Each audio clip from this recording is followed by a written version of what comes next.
Peace, y'all. Peace. Welcome to Green Streams. We're going to get this started in just a hot minute. Stay tuned.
Yo. As the episode title says, today we are getting into topical poisons. And it's just what it says. The poisons that they're pushing on us, that we constantly lathe ourselves in. Well, it's going to stop today. Sit tight, y'all.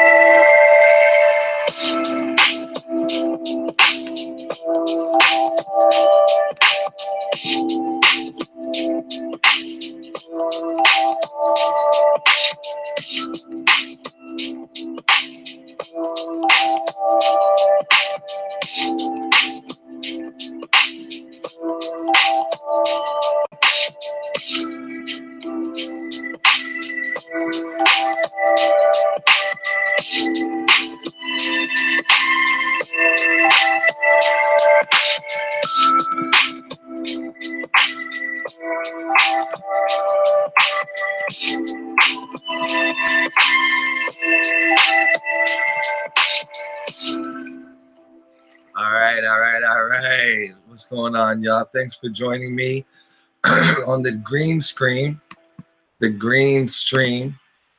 Today we're talking about topical poisons. Let me cut my camera on. Thank you so much for being here, guys. Man, I'm experiencing so much love and so much encouragement from everybody. So let me just give everybody a quick shout out and we can get into this knowledge. Okay, because every time we do this, we get a little bit further. And like I said, once we divide it up by the sections, you know, someone's got an ailment, you say, don't worry, grandma, I got you. Pull up Masterpiece for the green stream, boom. Discuss. So first of all, let's give a happy birthday shout out to Claire Wolf Taylor. Happy birthday. Hope your day is going beautifully. It's you got a lot of manifestation powers, mentally very strong today. So I hope you can dedicate a portion of your time on reflection and manifestation. Mind's eye, peace, sir drop, eyes open finally, unique unity. What's going on, y'all? Thanks for being here. No breaks, Chase. What's going on?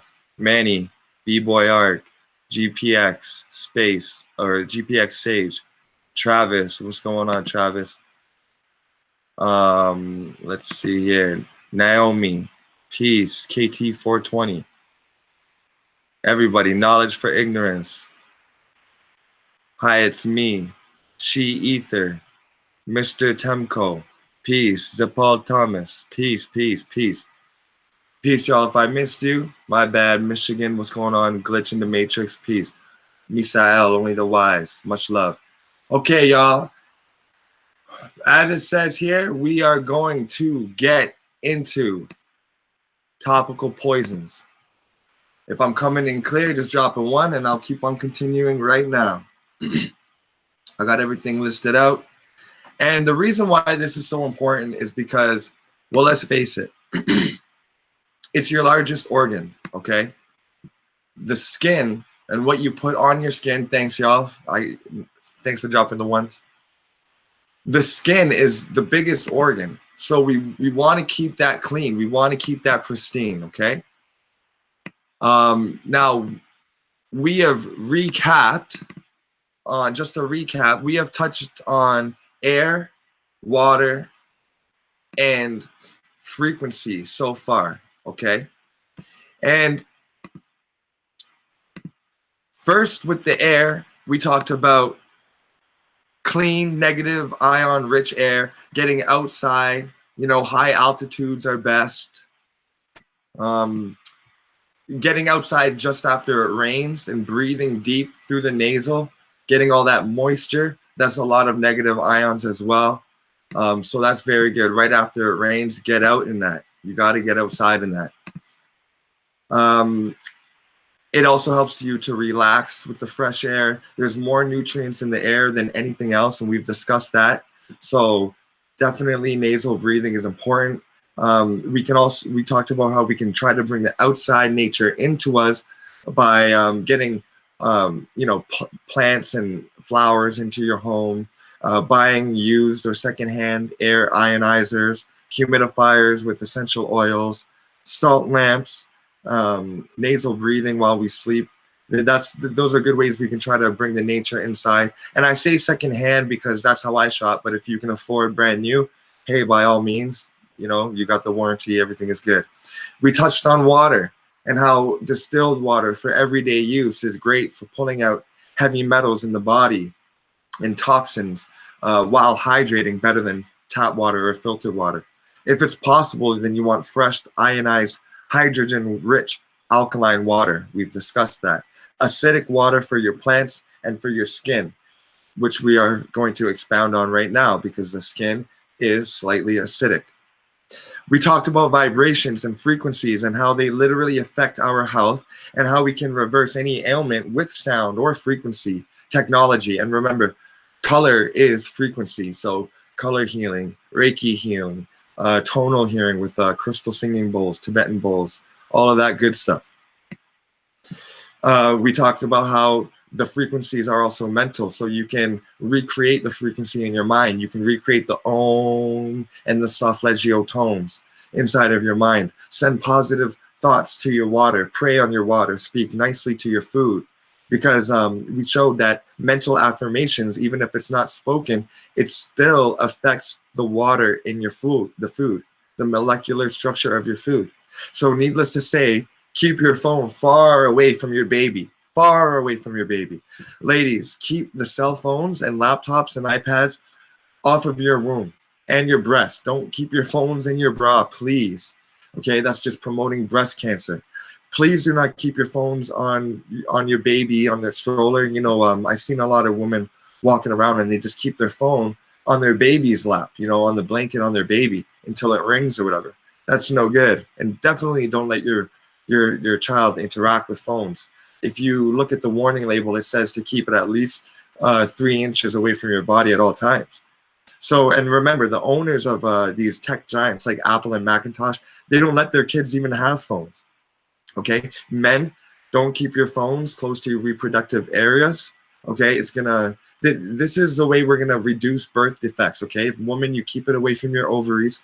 Men, you keep the cell phone and the iPads and laptops off of your lap. Okay, this is how we're gonna reduce birth defects. Okay, keep your food, keep your phone away from your baby's bottles and your baby's food especially. Okay, if you're gonna talk on the phone, use headsets, use you know, headphones that plug in, no wireless Bluetooth stuff, okay? So now, cut my camera on. What's going on, y'all? Now we are going to get into it. Let me just take some of this water.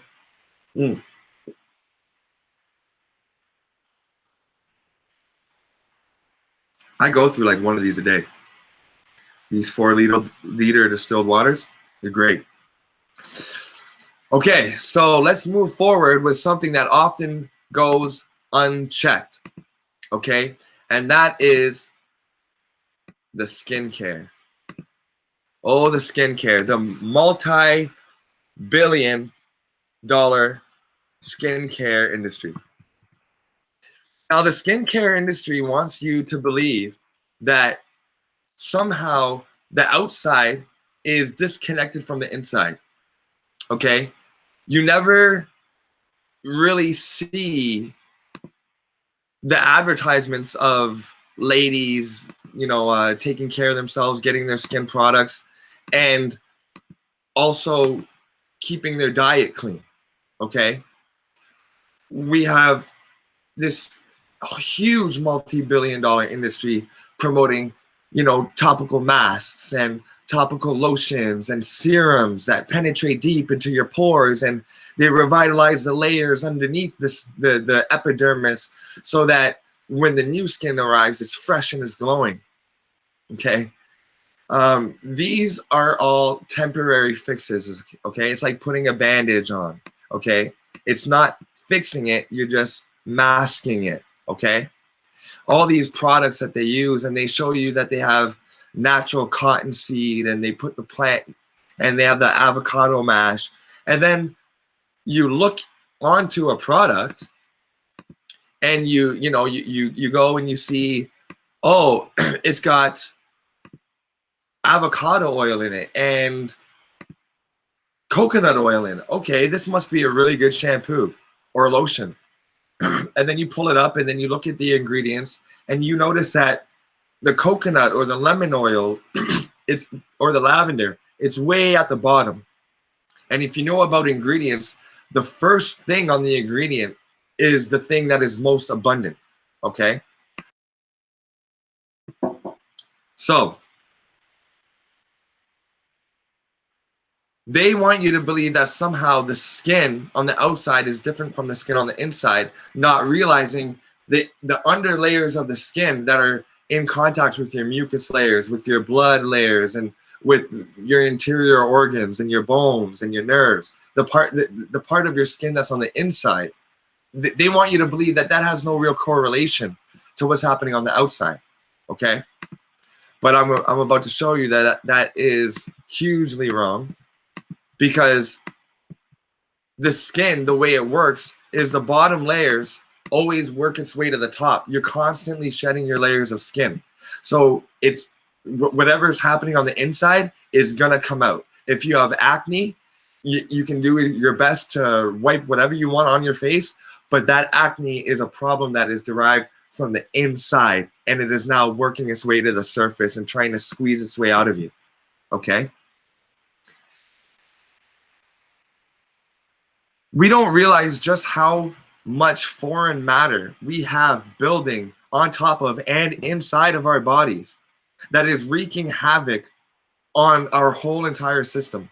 Today we are going to rectify that, okay? We're going to correct that by telling you exactly what you need to know to put on your skin, you know, and your baby's skin, your child's skin, okay? safe topicals, simple, safe, eco-friendly replacements for the crap that they push on us and call luxurious and sensual items. But it's never addressing the real problem. In fact, these deodorants and perfume companies want your diet to stay just as it is.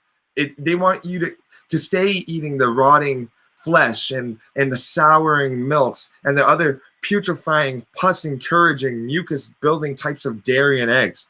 Okay, so that you have to keep covering your smell with these chemical rich toxins. Okay. I can go. I'm sorry, I get really passionate about this because I mean, when I walk into an average person's bathroom, I see all of these toxic chemicals for them and their child, okay?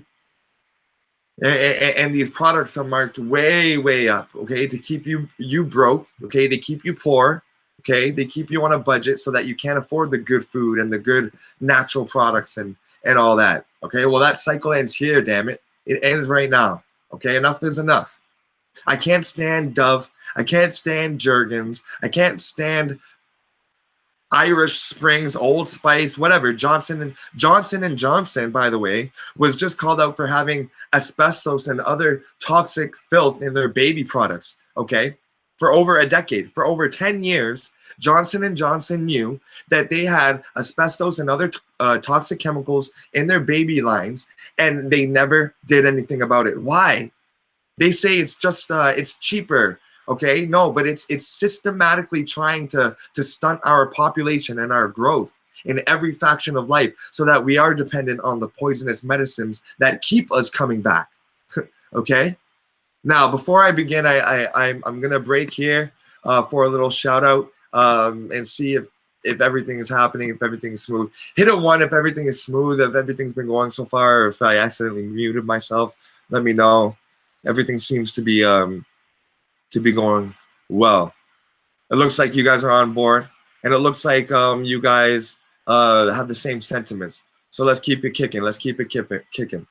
Misael, only the wise. Question: using a Bluetooth watch that's paired with your phone have the same effect? It definitely has the same effect. It's basically bringing another Wi-Fi hub to another part of your body. So now you have your phone in your pocket and your Bluetooth watch on your wrist, okay? And they're sending off their waves, and it's mutating your cells into cancerous cells. And so now you got it on your watch and in your pocket, you know what I'm saying? So it's bombarding you. Next thing they want to do, they already told you they want to make the glasses that go right around your brain. Next thing you know, they're going to want hats and visors, okay? It's ridiculous, all right? Enough is enough, all right? Let's get into this. Thanks you guys for being with me. Thanks for you guys for rocking with me. Let's get into this, okay? Try to save all your questions until the end. That way, after I go over everything, you guys can really have some potent questions. All right, let's go. Get my drink of water. All right. Now, first of all, when we're shopping for products that we're going to put on our skin or spray in our hair or whatever it is, wash with in the shower, whatever it is, first, we want to make sure that the company does not test on animals. Why? I'm not just saying this because I'm a vegan. I'm saying this because we're not rats, okay? We're not sheep or pigs. If they need to test certain ingredients on a lower life form that to them doesn't, matter as much, like a bamboo or like, some sort of monkey or rat, if they have to say, I want to put this ingredient in the lotion, but it's not safe. No humans ever put it on their skin before. Let's put it on a rat first. Do you really want to be buying a product where they're really debating over the ingredients? Okay. Why not go with a company that does human trial testing? They make the lotion and they trust it enough to put it on their own skin and test it out and say, this doesn't work. It needs more avocado. No, that doesn't work. It needs more shea. You know what I mean? Okay, so the animal testing is a sign that they are putting chemicals in your and your baby's products that absolutely do not need to be there, and is probably wreaking more havoc than doing you good. And it also perpetuates animal cruelty and bad karma. So that's another thing. Okay, like I wrote down here, it's a joke to me, you know, for so long, for all these decades, we've actually sat back and said to ourselves, the creator must have created animals to keep my beard nice. The creator must have created animals for me to mutilate and put into my lipstick and to put in my foundation. You don't need animal bile or animal fats or anything like that to put onto you and your child's skin. It's absolutely preposterous. Okay, there's a lot of great antiseptics, antifungal, antibacterial, antimicrobial, antiviral alternatives. Okay, and we're gonna cover them all. Even honey, people. Honey is even a disruptive thing. Okay, it disrupts nature. Okay, and putting it into products it's just another scam. You look into the ingredients, and honey's way at the bottom. There's not even a drop in it. So stay away from those scams. Okay, now let's talk about the skincare. Okay, let's talk about the skin. The skin being the largest organ on the body, it needs special care.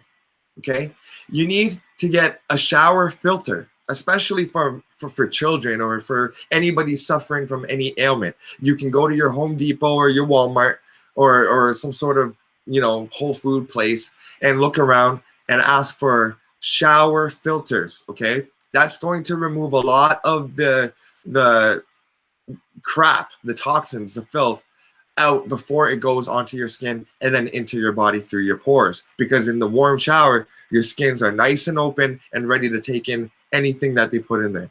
Okay, so remember, your skin is slightly acidic.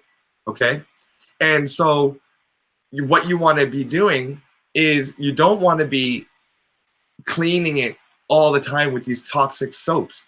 When you're cleaning it all the time, when you're constantly rubbing Dove on your body and Jergens on your body and other chemicals, it is breaking down that microbial network on your skin. Yes, people, your skin communicates. The skin on your arm communicates with the skin on your back, and the skin on your back communicates with the skin on your legs. It's a living, vibrating entity, and it communicates. There's little microbials on your skin that are doing a lot of work. They're defending off bad guys, you know, warding off parasites, and they're just keeping your production of the oil, the sebum, all in balance and in check.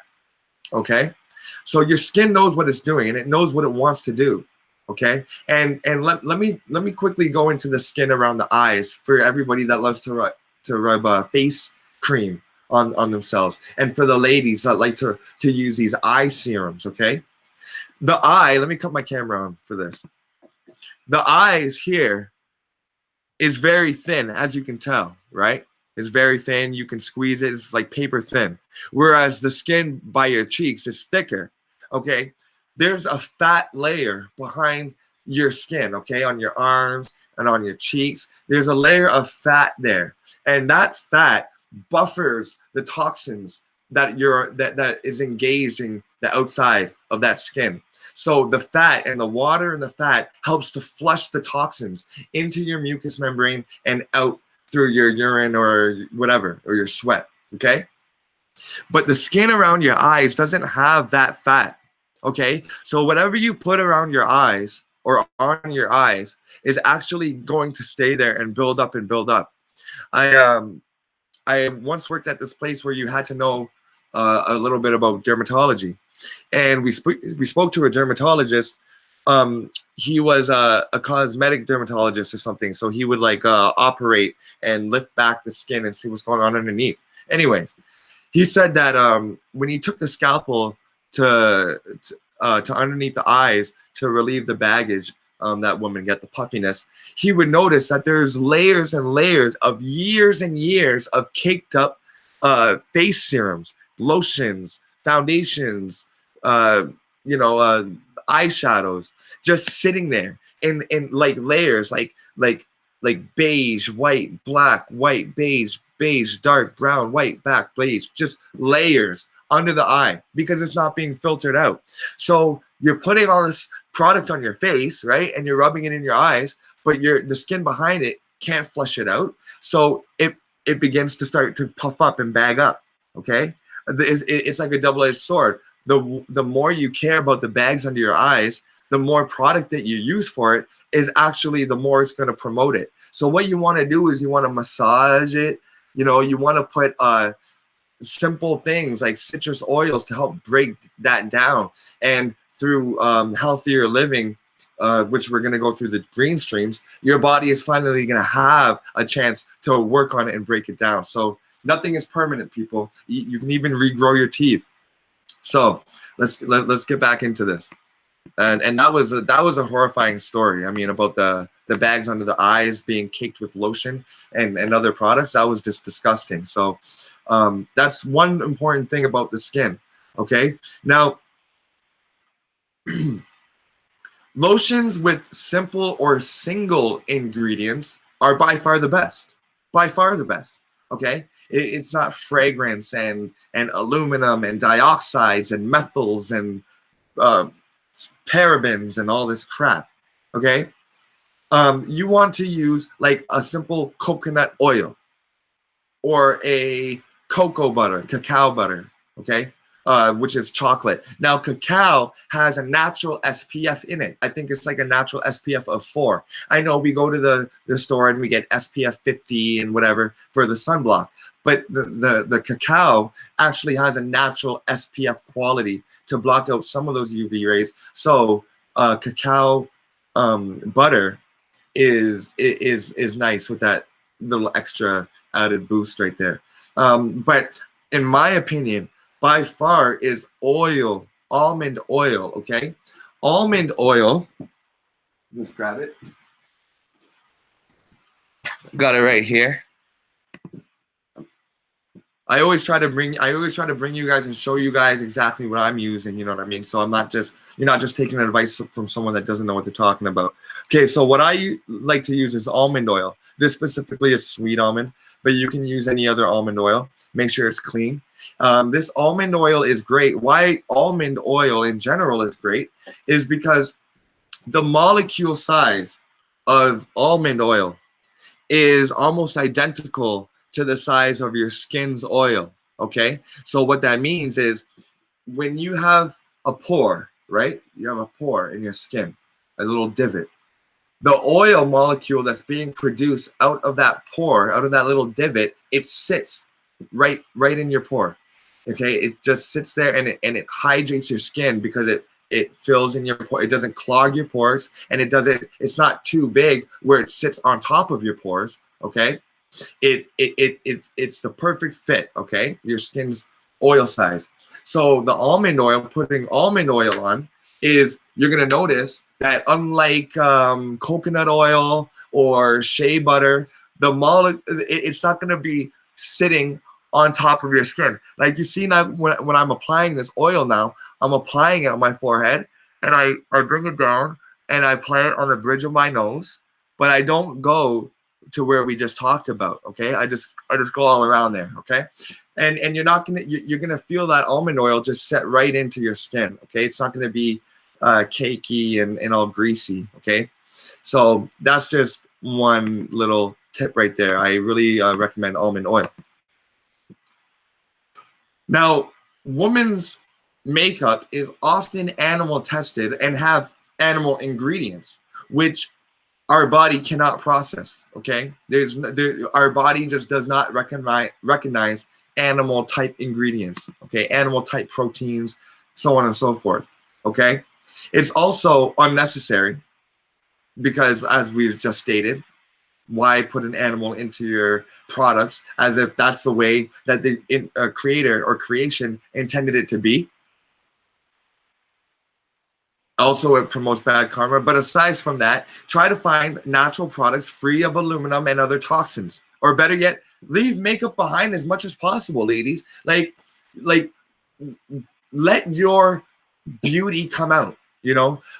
there's gonna be that awkward phase. There's gonna be that awkward phase. You know what I mean? From like in between haircuts or in between eyebrow plucks or eyebrow waxes. There's gonna be that awkward, weird looking stage. Okay, but you gotta go through it for your body to reset. And once you leave the makeup behind, and it's not an everyday type thing, then your skin's oil are gonna start to rejuvenate, and your confidence is gonna get up, and you're just gonna glow naturally.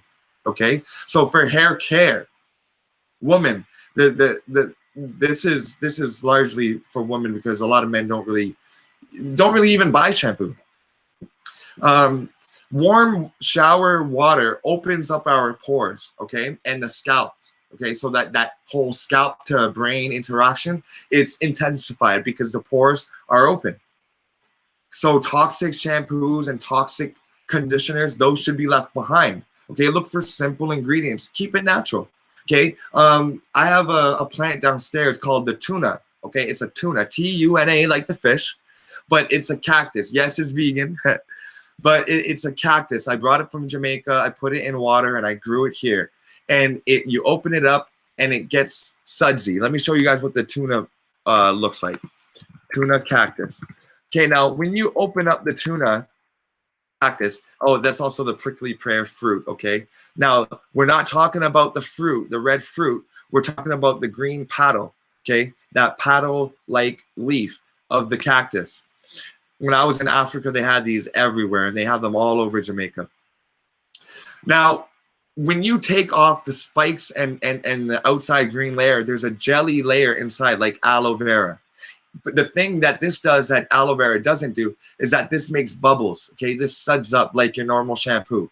So you cut a chunk of this off, put it into your hair. It's sold in a lot of Asian markets. Okay, this cactus, a lot of Asian markets sell it. You take it home, cut it open, get that goo, scoop it out, put in your hair.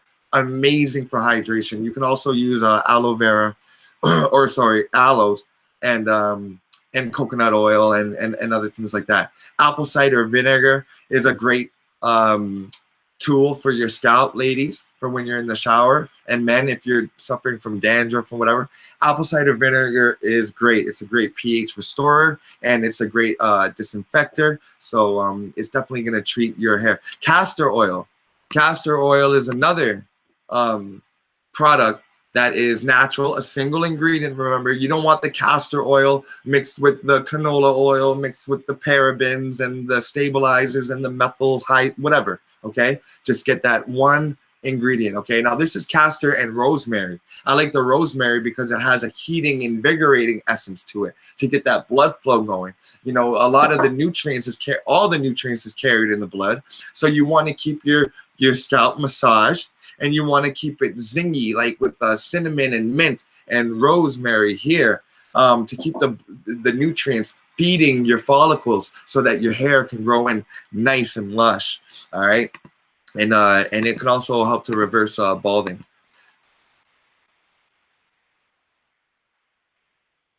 Now, when it comes to hair product, again, I have to say that natural and the simple is the best, and especially for the pregnant ladies. This is a special announcement for the ladies for the shampoo and for the hair dye. Ladies, if you're pregnant, dyeing your hair is probably one of the worst things that you can do.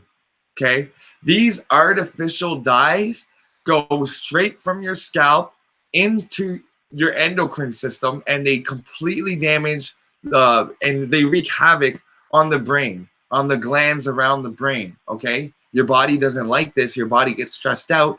It produces counter hormones, and it leaves you stressed. It leaves you not having an appetite, or your appetite's all wonky.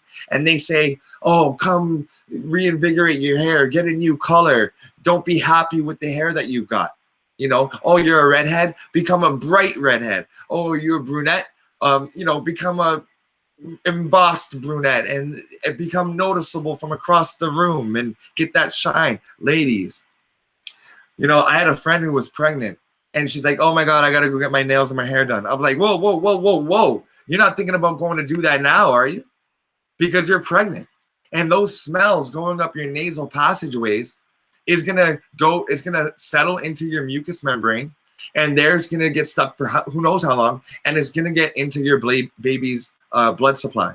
Okay, now if you want to dye your hair, what I recommend is Lush Cosmetics, or like what I recommend is a henna hair dye.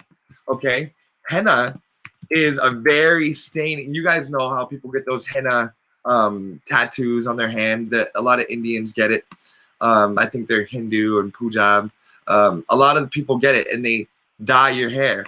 Now, the thing that I like about the Lush Cosmetic, Lush it's a UK company. I've had the opportunity to go to their flagship store in Poole in England. Shout out to everybody in the UK.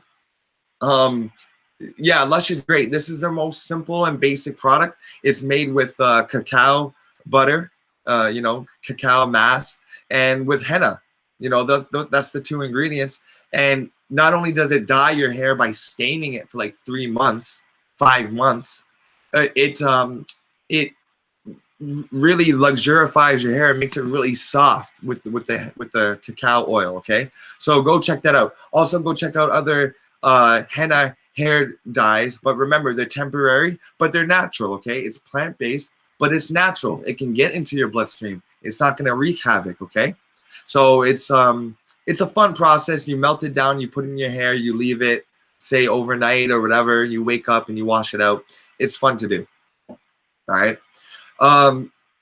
Now, if you keep the kids away from the nail salons and the hair salons, you'd be doing me a huge favor. You'd be doing your next generation a huge favor, because kids that smell those toxic chemicals in those salons, I mean, you know what those salons smell like. God damn.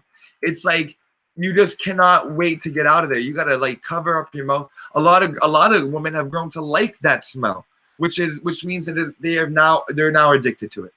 I'm wondering if you really want to get your nails done, or if you just want that smell back. If your body is craving those chemicals back, okay? Because it's left you in a deficit, as we talk about, okay? And all of these chemicals here and these smells wreak havoc on the female uterus. Havoc on the uterus, okay? Your uterus is it's like your second stomach. It's filtering out the overflow of your stomach, ladies, and of the mucous membrane.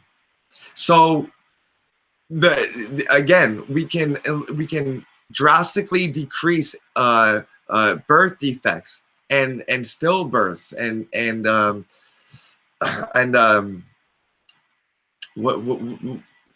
miscarriages. Sorry about that, ladies. And miscarriages, we can prevent these things, and we can help to prevent them, or at least lower them, by staying away from places like these. And please don't bring your young toddlers into stores like these. Find a babysitter, leave them in another store next door if they're old enough, obviously. But you really got to plan ahead, because it's not safe to bring your children in here. Okay, so let's get into the deodorant. So we just talked about the hair, like the skin and the hair.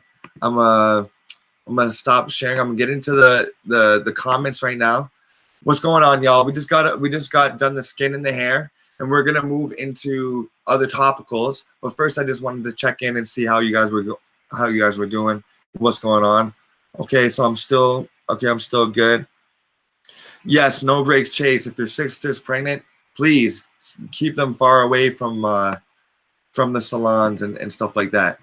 And just to let you guys know, Brother Sanchez was supposed to be here. Well, not supposed to. I wasn't holding a gun to his head, but we're just gonna go on. If he joins us, he joins us. If not, I'm still gonna be bringing that knowledge. It doesn't matter. Okay, now let's get into something that's huge, because it is right next to the heart and the breasts. Okay, and that is deodorant. Okay, deodorant. The lymph nodes Let me show you guys where the lymph nodes are. I'm bringing this knowledge to you guys because you know, I'm not gonna lie to you guys, man. The doctors just said that, you know, they found a lump in my mom's breast. You know what I'm saying? And they don't. She's waiting for the test results to see if it's malignant or if it's cancerous. You know what I'm saying? And so I just have to bring you guys this knowledge because it's affecting everybody. It's even affecting me on the home front. So all right. Let me bring this. Sorry guys, you know, I didn't mean to bring up that personal stuff. You know, everybody's got personal issues, but you know, this just happened 2 days ago. She told me so. So I'm gonna have to put her on the masterpiece diet. So whether she likes it or not. Okay, so lymph nodes, people, happy. Okay, lymph nodes, guys. This is a map of where your lymph nodes are. Okay, they're like little sacs. Okay, they're like little integrated sacs that are connected through your body. You can stimulate them by rubbing them. You can rub the inside of your elbows, rub your insides of your groin, keep them stretched out so that your lymph is moving. You don't want your lymph to seize. You don't want this lymph, the lymphatic system. You don't want the lymphatic system to seize and slow down. This is where you get the inflammation, guys. This is where all the diseases come from, guys. The lymph is so important to keep circulating. That's why you want to have the spicy, the hot types of food like the cinnamon. I don't mean like, you know, the cayenne pepper. Yeah, definitely cayenne peppers, but we talked last night. We don't want to abuse that. So gentle warmers are the cloves, cinnamons, allspice or pimento, okay? These things, they warm up the body. Mace, okay? And it helps to keep the lymph moving. Pineapples, okay? Watermelon. When your lymph is moving, it's like a river, people.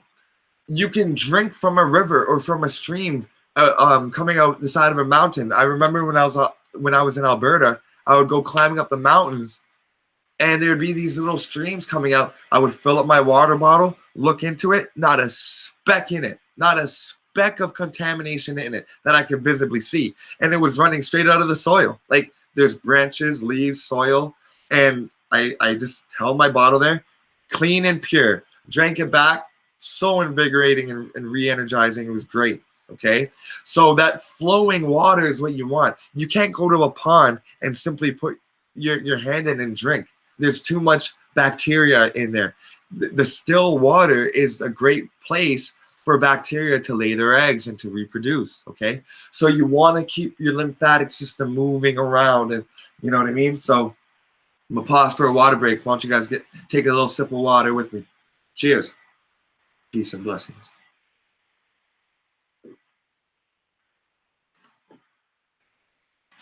Okay, now that we understand that, the lymph nodes. Look at the ganglion of lymph nodes that are underneath the armpit, people, and look where the second huge ganglion is, right around the heart, okay? So you put your deodorant on under your arm, it flows right here to your heart, amongst other places, but I'm showing you how imperative it is to find natural deodorants, okay? Now, deodorants should be aluminum free, or as they say in the UK, aluminium. Deodorants should be I almost said it. The deodorant should be aluminum free, people, and as simple as possible. You know, like a witch hazel, coconut, and maybe thyme. You know what I mean? Something that simple. You know, maybe like a Callan clay, witch hazel, licorice root, and coconut oil, or something like that. Something very, very simple. Again, Lush Handmade Cosmetics has a great deodorant, actually. It's called Aromaco. I use this for years. I used it for years and years and years. Really great product. No wrapping, as you can see. There's no wrapping. There's no hard plastic. You see that? That's deodorant. That bar is deodorant. Look at this deodorant here.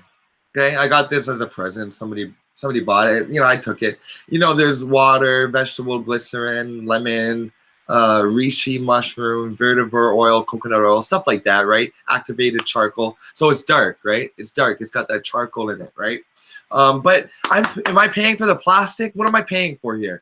You know, so it's just, you know, when I'm done, I'm gonna have to throw this thing out. And if I don't recycle it, then I'm hurting the environment. You know what I mean? So, you know, it's just I'm just gonna go back to something simple. You know what I mean? So if you can't find something as simple, hey, that's cool. As long as it's aluminum free, paraben free. You know what I mean? Clean, not animal tested, because again, if they have to test it on animals, it's like, whoa, what the heck are you putting in there? Okay. So Aromaco, I really like this. You can even do like a dry dry deodorant, and that's also fine, like a talc powder. They got a bunch of stuff, and there's a bunch of other companies out there with natural deodorants. In Shoppers Drug Mart, I noticed more and more deodorants are coming out aluminum free. Now, why is this important, people? Why is this important? Because if you are not eating the right diet, if you're backed up, if you have inflammation, then your lymphatic system isn't dumping. It's not pumping and dumping, people. It's not carrying and distributing the waste where it should be. Okay, it's keeping it in, is keeping it locked away. Okay, if you don't have a good delivery system in your body, things to take that outflow outside of your body through the urine, the sweat, and the, you know, the poo, then I always got a problem when it comes to feces for some reason, saying poo. I always don't know what word to use, but you know, I don't want to be too crude. But if we don't have a constant elimination of the toxins, then the aluminum, the parabens, and the methyl dioxyhydrates number 5s and fragrances, all of that stuff, it gets lodged into the lymphatic system, the mucous membrane, for later, for safe elimination. But before that happens, it's going to be wreaking havoc on you, on your system. Free radicals. It's going to act as a free radicals. It's going to make you pump out hormones that keep you stressed out and not feeling like yourself. Okay, look at this lymphatic system. It crosses right past your thymus. Okay, this is like your happy indicator. Okay, I mean, you can tap on here. You can tap on this part of your chest and get happy. Okay, that's an ancient art, tapping, the art of tapping. Liver, it goes right past your liver, so it's filtering out all the filth. You put the aluminum in here, your liver catches it here. Your spleen, it affects your spleen, and also, of course, your kidneys.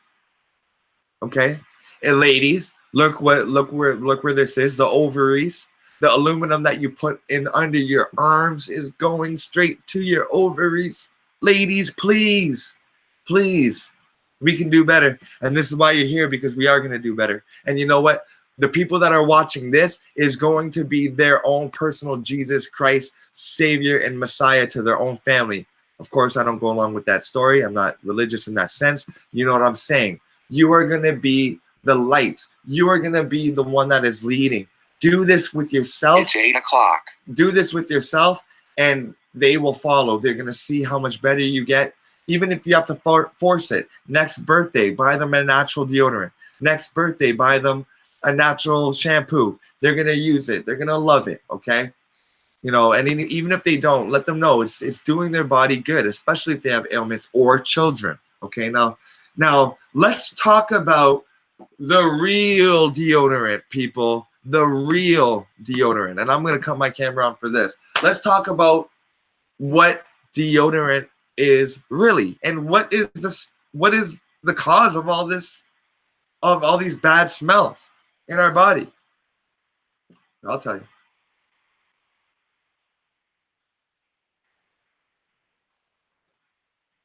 Peace and love to everybody in the chat. When you consume food or air or put on a topical lotion or shampoo, deodorant, anything that is not eliminated out of your body, it gets stored in a corner of your body and it putrefies and it turns to waste. And in fact, all disease come from this very notion, this act, this process. The rotting and the breaking down and the putrefying of these elements, especially the decades-old flesh and dairy products, are causing a smell that is unbearable inside. If you think that your armpits smell, or that your skin smells when you sweat, if you think that your fart stinks, or that your poo stinks, there I go again, then what do you think it would be like if you died and the autopsy, the coroner opened you up?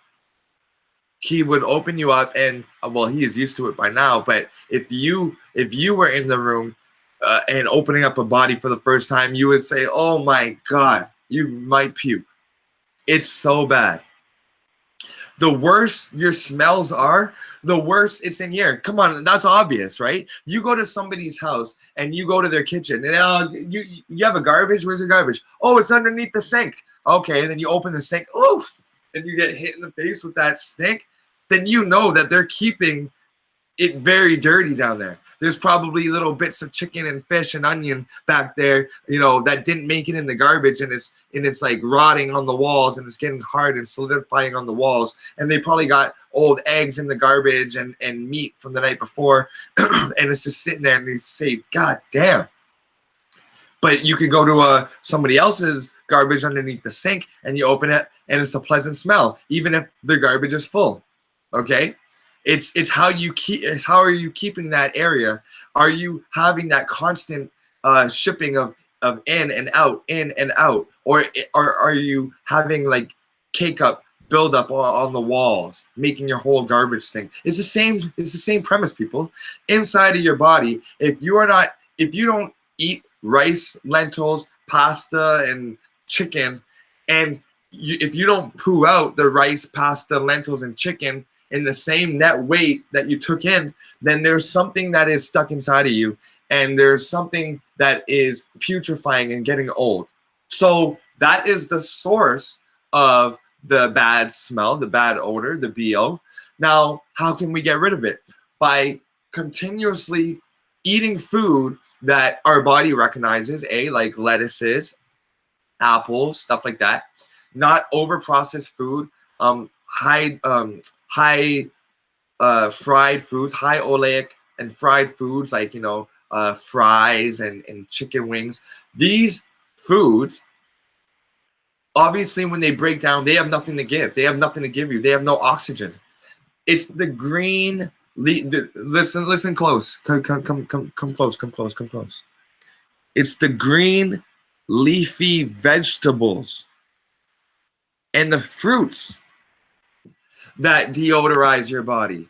In fact, type in right now, best natural deodorizers for your body. I bet it's not fish, steak, and chicken or milk. It's going to be parsley, oregano, cilantro. Okay, the parsley especially is great for the kidneys and for detoxifying the stomach. When you eat parsley, when you end your meal off with a big salad of parsley or something, the detoxifying effects of the parsley is going to just it's going to trap those smells, move you out, and it's going to give you a good breath. Okay, now that's just for your stomach. The bowels is another story.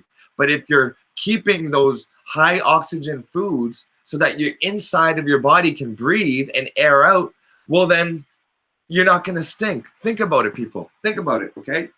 If your skin is clogged, if your lymph is clogged, and if your colon is clogged, and you got a bunch of feces in there rotting, of course it's going to stink, right?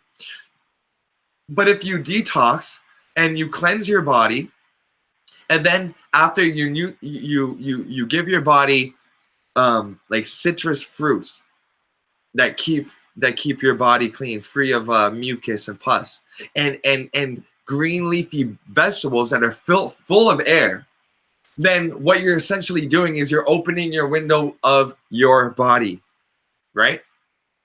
You walk into your room, it's stuffy, it smells dirty. You know, people were just breathing all night, letting their toxins out. It smells like a filthy room.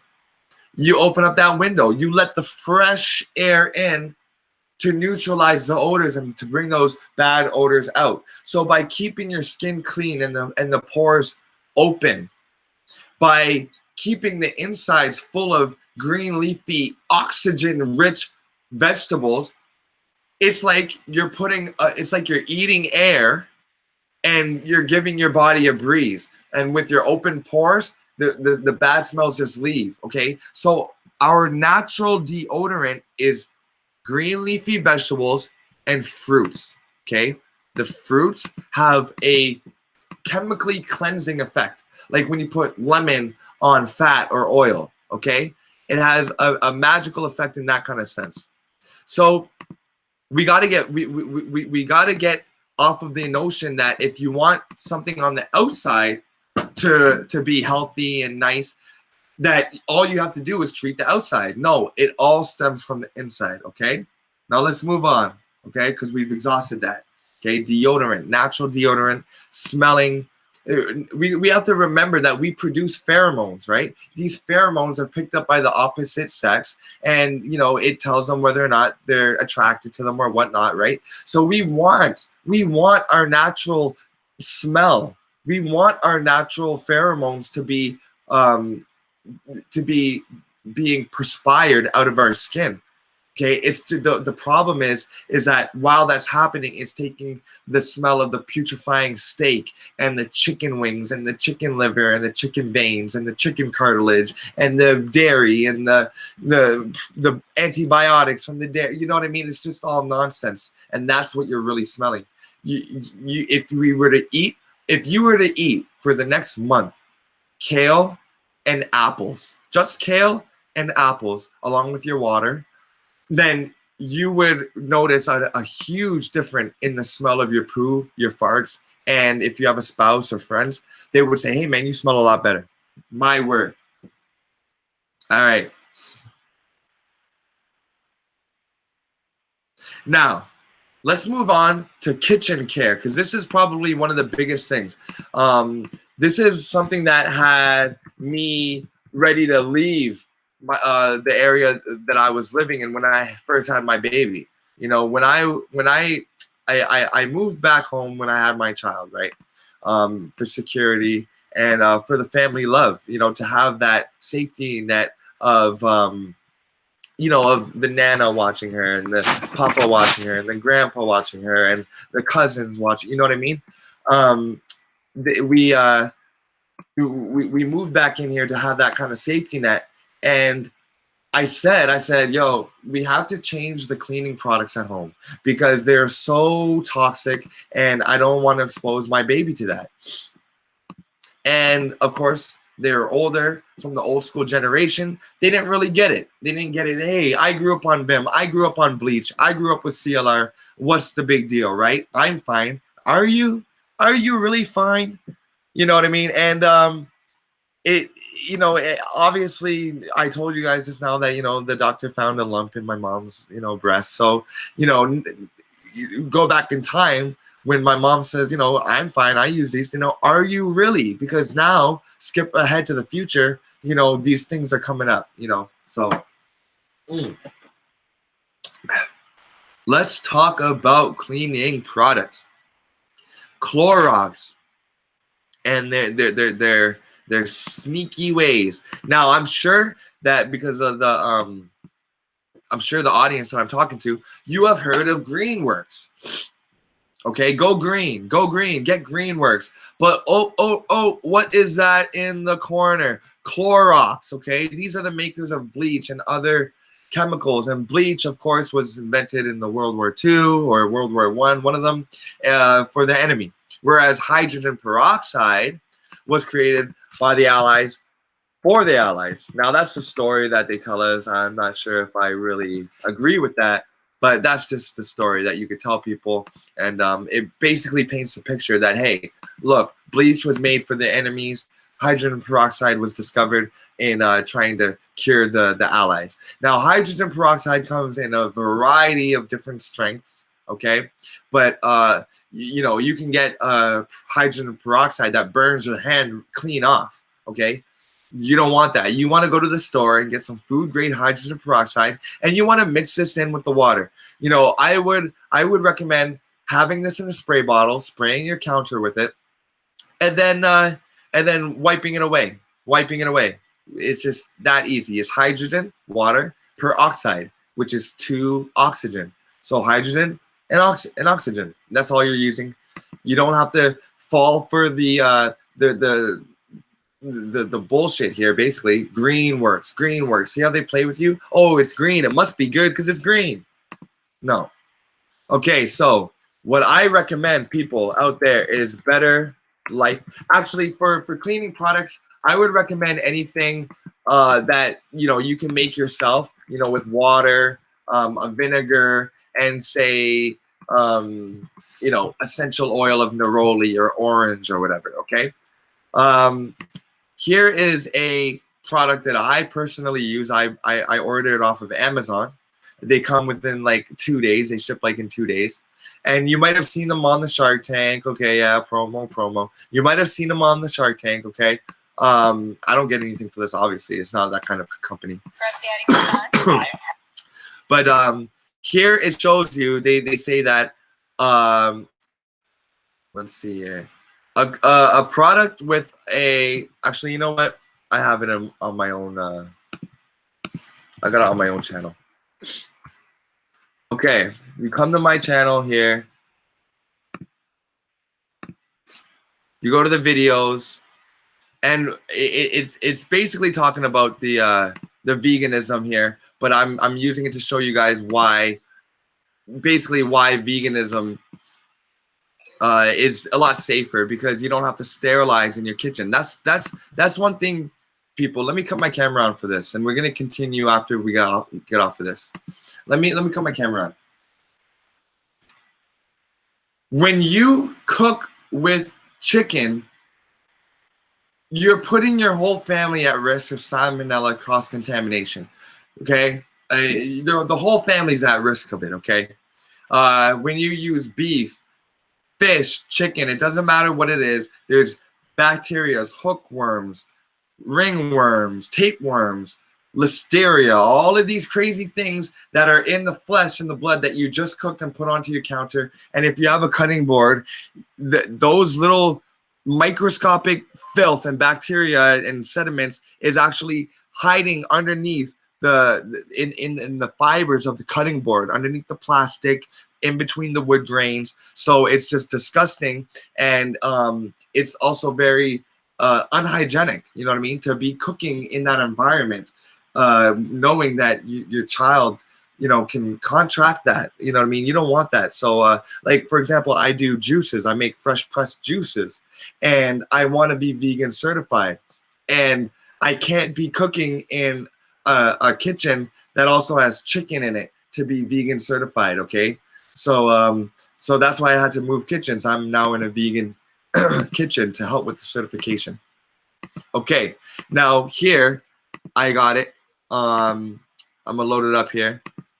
Now check this out, y'all. Check this out. Is a unique line of cleaning products. Take raw chicken, and we're going to spread it across this piece of They're spreading raw chicken on the cabinet.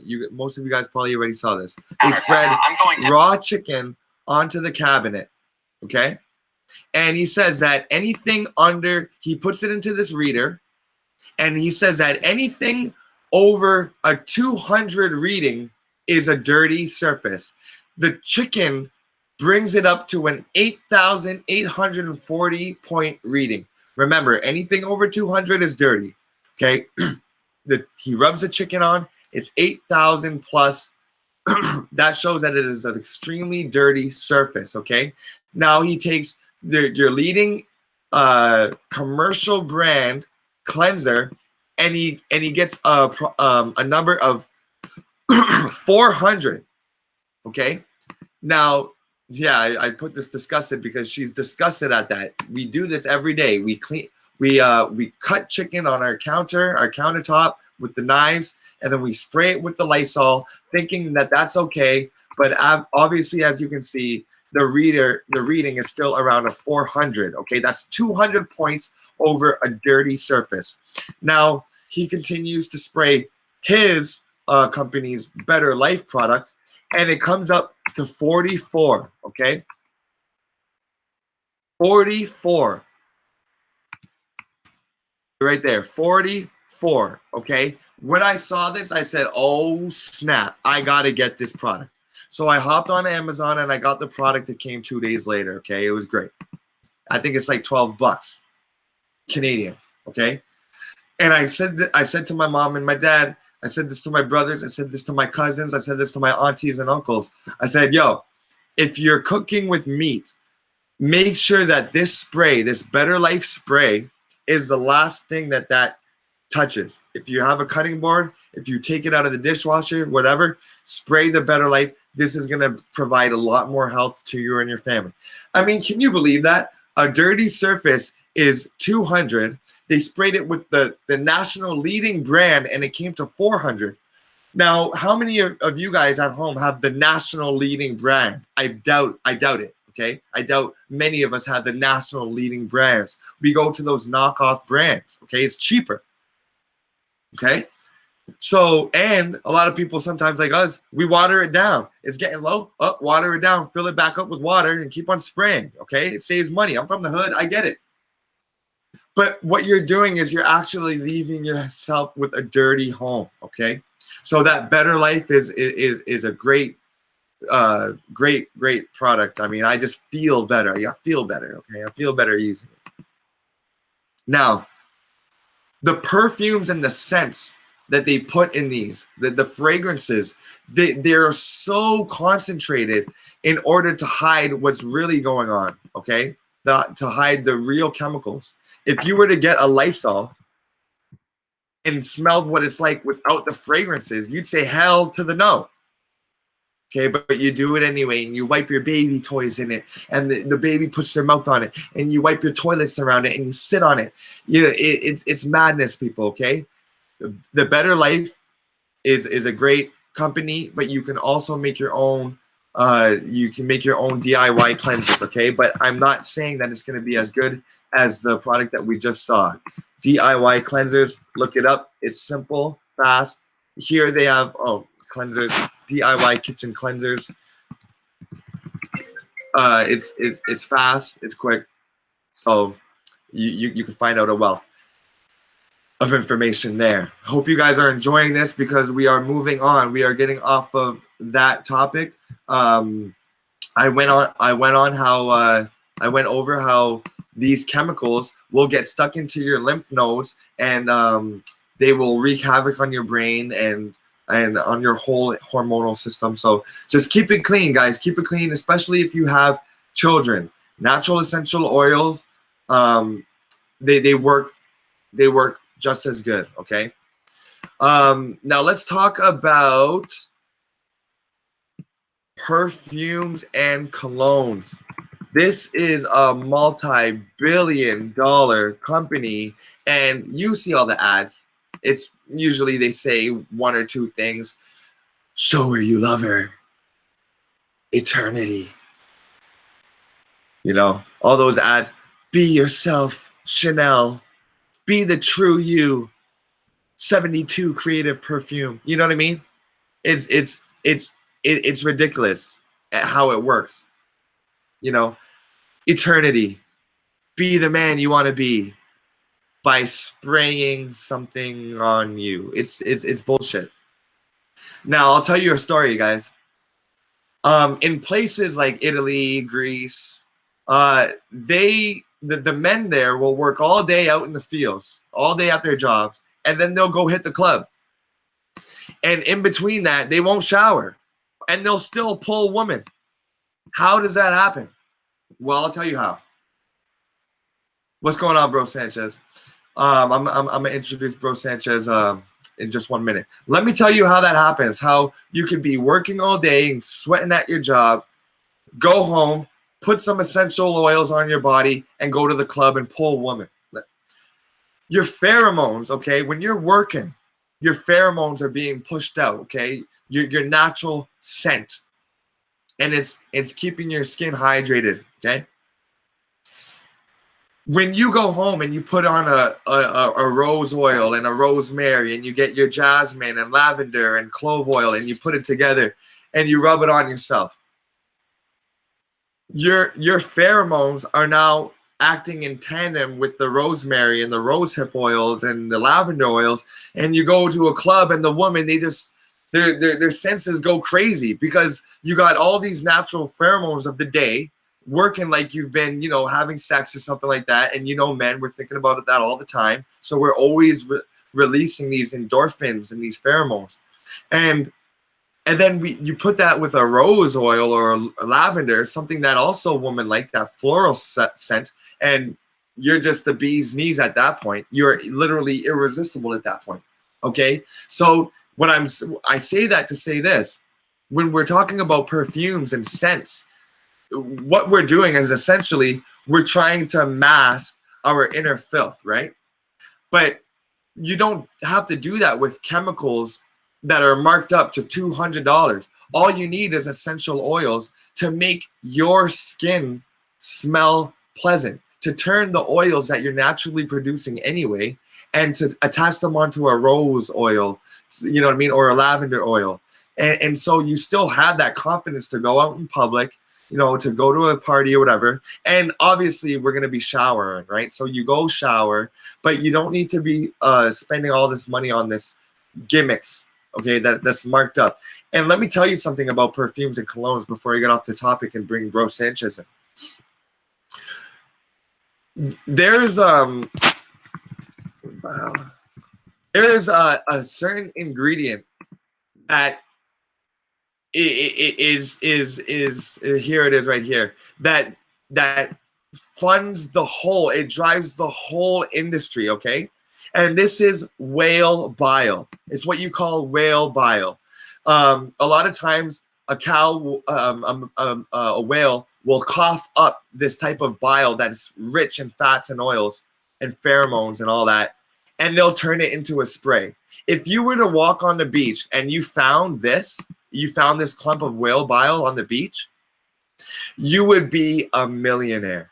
You would be a friggin' instant overnight millionaire, because this huge clump of what that whale vomited up can then be broken down into thousands, hundreds of millions of bottles of cologne, because they only take a little bit of it, okay? And why do you think the whaling industry is so big? So when you're buying the Chanels and when you're buying the Calvin Kleins, all for the scent, so that you can feel beautiful and feel luxurious, you are actually doing so much damage to the environment via the whaling industry and other industries that pump out chemicals into the environment and into our waters. So yes, natural perfumes, people, natural colognes, natural perfumes, things that are free of parabens, free of animal testing, and most importantly, animal ingredients. And you can do a quick search. There's tons of them, people. And I hope you make that switch today. Now, before we go on, we got the host. We have the special guest, Bro Sanchez. Bro Sanchez, are you there to talk with us? What's going on? Hey, man, what's good? What's good? What's going on, my brother? See you getting it in. I just, listen, I was up all night, man. So I got up around about 2. And then, you know, just made it on it out down here in front of a computer with some food in front of my face. So I'm just enjoying the show, man. And yeah, I'm here to ask questions and just participate in the show, man. Thank you for having me. No doubt, man. Glad to have you here. We were just wrapping up. We did an episode today on topicals, topical poisons, and we went through it, and we were just wrapping it up. And, you know, just making people aware of the dangers of the salons and the nails and the what you got to use, you know, the nail remover. Though that nail remover, man, I swear, you have a girl in your house with that nail remover. It's like acetone. you can smell it from rooms away down the halls, you know. And we're just saying how the first episode we talked about air and how we breathe in and how it affects our brain. Well, you know, I see these toddlers in nail salons and playing with the nail remover and stuff, and I'm just so worried because when you breathe that in, it disrupts the endocrine system and it just makes us off balance. And so yeah, so we were just wrapping that up. And I want to say this to you, everybody. All of the above of what we just talked about, the lotions, the shampoos and soaps, these are all cancer causing, okay? They all have ingredients in them typically that your body doesn't recognize, doesn't know what to do with it, and so it stores it and it causes the cancer to develop and other ailments, okay? Chest colds and coughs and phlegms for the children. So I'm always talking about the children because it's the children, you know, the children that are affected the most. So I'm done now with the presentation, and I would like to get into the chat. I would like to get to the chat. I would like to thank She Ether. Thank you very much for that gracious donation. She says C-section prevention. This is, yes, that's exactly right. You know, we want to get back to nature so that we can start having natural births. Okay, so all right, so we got questions here. I don't know if you want to take them, bro, or because I know you got your own, and you can also see the chat. So why don't we do it that way? Yeah, I can start off with a question. I don't know if you touched on deodorant yet. Yes, I did touch on deodorant. What's your question?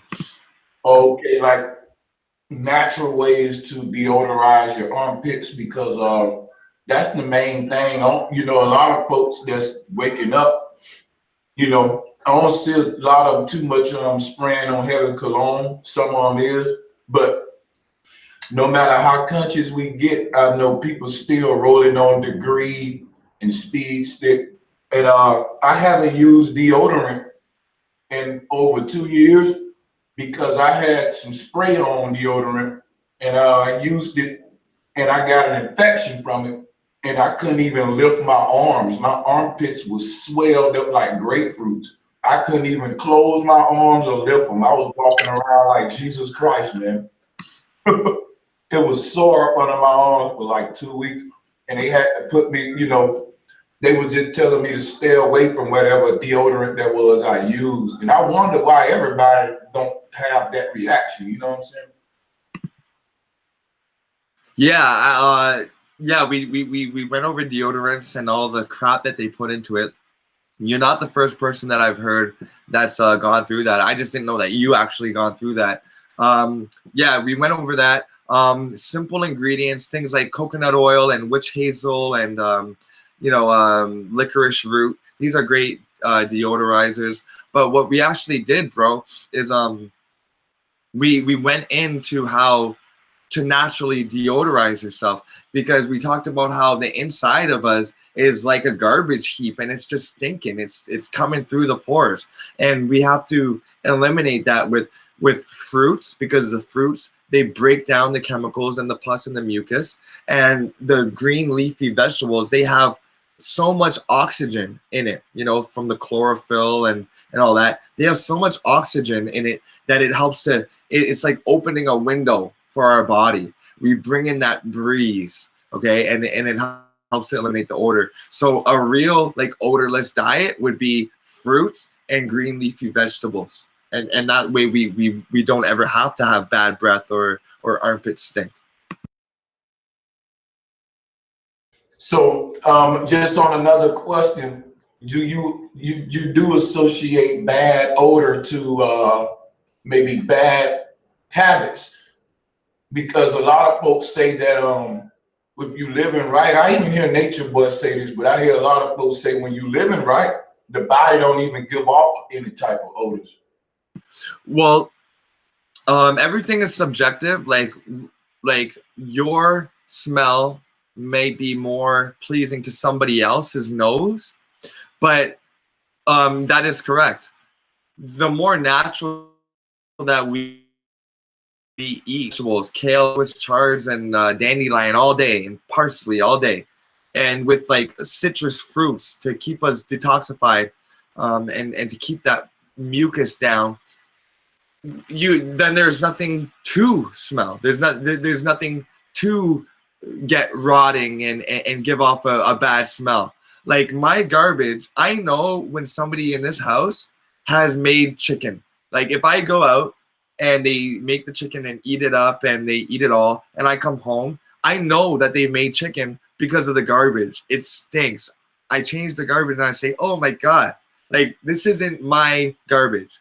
This is meat in here and cheese. And it has a very, very pungent smell. So the thing about Nature Boy is they're not eating natural down there. I've literally seen what they're eating. And I've heard people say that, yeah, he's eating cake and he's going to the store and buying packaged stuff. So no, they're not. They do need deodorant. You know, like if you went down there, you would definitely smell a funk. But and not to mention, you need like a lot of years to get that out of you. You can't just say, oh, next week I'm gonna eat kale and apples only, and I'm gonna smell better from that point on. It takes time to get it out of you, to detox, enema, you know, water, flush it out of you, all that stuff. But yeah, once you've made it to that point, bro, you don't even need the deodorant. Just like the animals, a deer. If you were to smell a deer, it wouldn't stink. Hey, can I make a request too? It's kind of a messy request, but you know, I want you to, in one of your green stream series, have a green stream carbonation episode. Now listen, we ain't got the beef with him or make it disrespectful, but he's a health guru, and I think he should be challenged respectfully. I think that you know a little bit more than him, and I think that Nature Boy's popularity is unfortunate. Now I think a person like you should be popular, but I think that he's not popular for the health reasons is more of a mess. But what I wanted to bring up in relation to the stream is how much of what Nature Boy teach about health is the truth and how much is a lie. I think that will be a viral stream because he got a lot of people believing that all you got to do is move near the equator and eat fruit all day and you can get rid of AIDS and all that. And I'm gonna tell you, I agree with getting back to nature, but I just don't think it's that simple. I think he needs to be challenged, you know? Yeah, I agree. Yeah, I mean, briefly touching on the carbonation thing, they're not living natural enough to have what we're talking about. When we look at the primitive technologies and you're out there and you're sweating and you're getting those glands and you're getting those organs sweating that the toxins out of you, and you're replenishing it with unpackaged raw fruits and vegetables for a year, yeah, you're gonna be vibrating on a whole nother level. But just simply from the reports of the people that left melanation and carbonation and said, yeah, you know, we've been eating cake, it was vegan cake, but you know, it still was, you know, it still got the sugar in it and all that. It's still feeding the tapeworms, it's still feeding the ringworms. So yeah, it's not it. He's correct in what he says, but the fact that he's not doing it is the downfall. You know what I mean? It's like you go to his paradise, but just being there is not gonna make you what you want. You still have to do that, because you could go to Jamaica and get Snickers bars and Mars bars and pop. You know what I'm saying? So it's not just about living in the sun. And yeah, there's a lot. I think that people are kind of blinded by the, you know, the stardom. It's like, you know, oh, this guy can talk so well and he wants to lead us into health, but it might not always be the case. So just watch who you listen to with health out there, people, and just ask yourself, you know, do they really live it or not? I'm gonna tell you right now, man, that is fucking simple stuff you said, but I think that It just ain't been said to the right people. Nature Boy is targeting a crowd of people that are, they're sun worshipers. They think the sun is every fucking thing. And when you got people in the church that think Jesus is everything, they'll slip up on their health because they'll think, well, Jesus will make up for the other half of me eating this fucking bullshit. I can pray that away and Jesus will slow that cholesterol down. I ain't got to exercise. I just got to pray a little bit more. And when people start getting into sun worship, they just replace Jesus with, hey, if I can just get by the sun, you know, all of my problems will go away.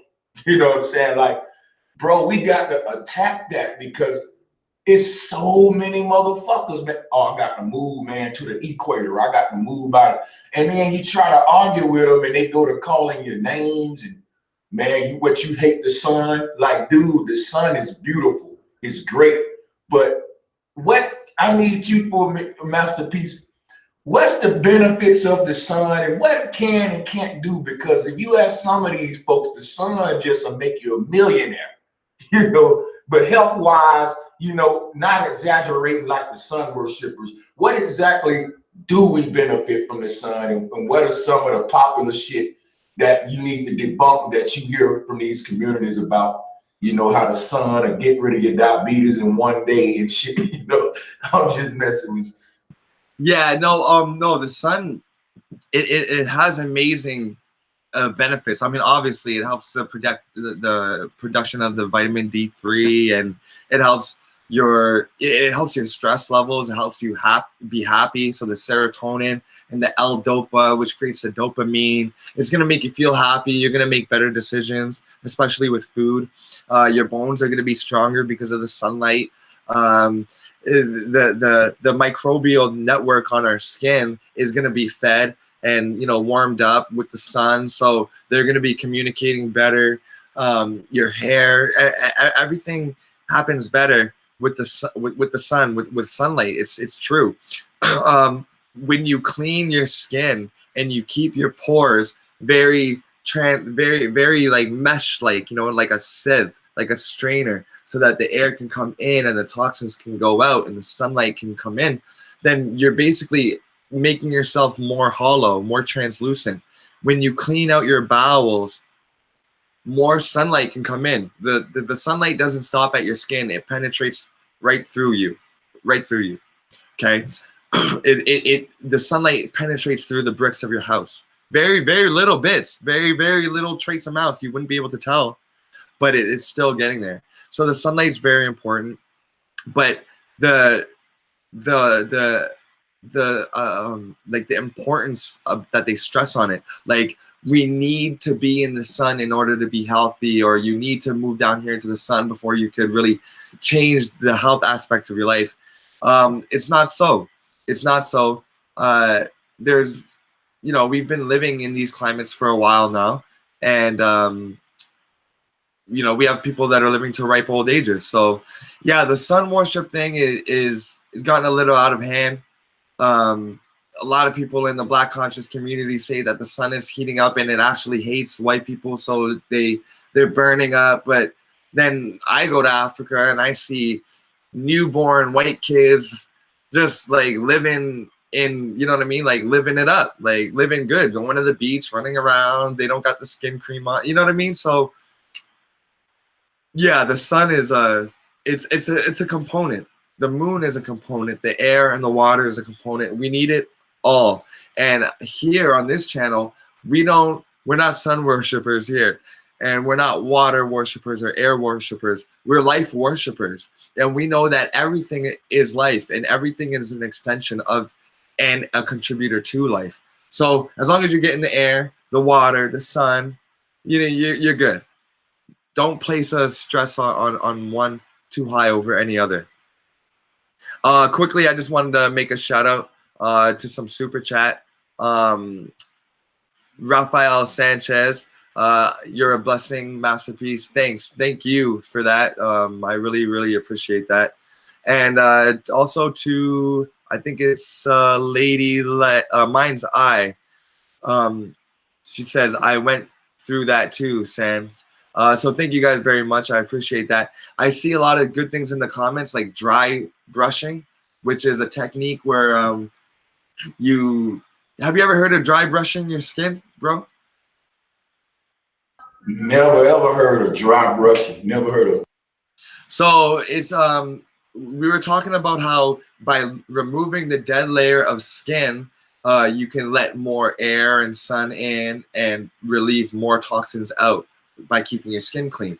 A lot of people don't exfoliate their skin until they shower, but it's good to exfoliate like maybe twice a week, right? You don't want to over exfoliate, or else you're going to be taking oils away, and you're going to be exposing like raw skin, like unprepared skin, to the elements. So you don't want to over exfoliate, but you do want to exfoliate, say, twice a week. And dry brushing is a great tool to use, because it not only takes off all of that dead skin, but when you, first of all, you have to start from the extremities. So your feet, work your way up, your hands, work your way in, your head, work your way down. And this stimulates us and works the blood flow in the direction to our heart.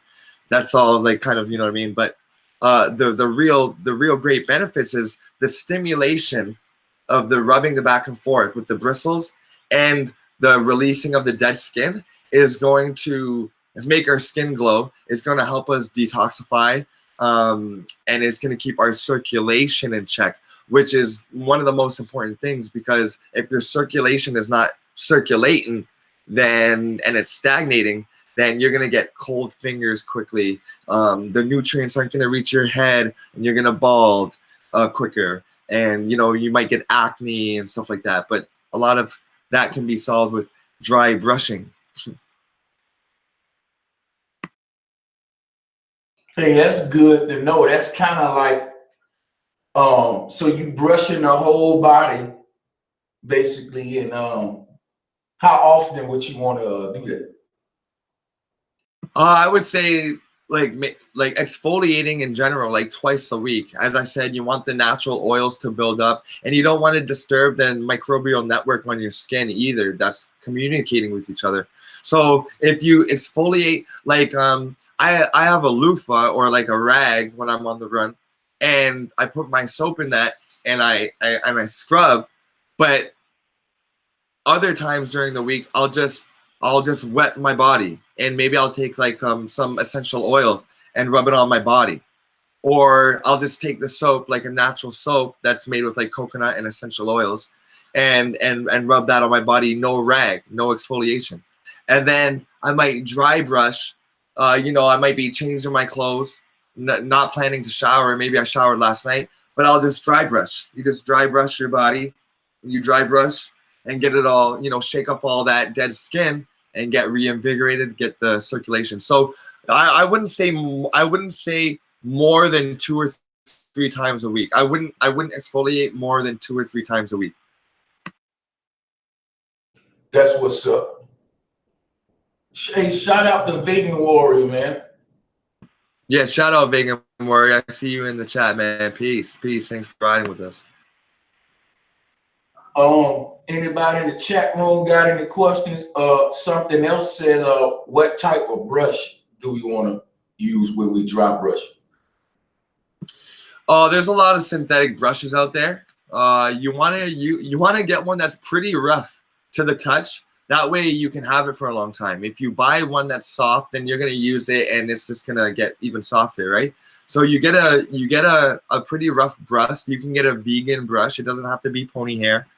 You rub it, and the longer you do it, the more months and years you do it, the softer it's gonna get. It's gonna break down, right?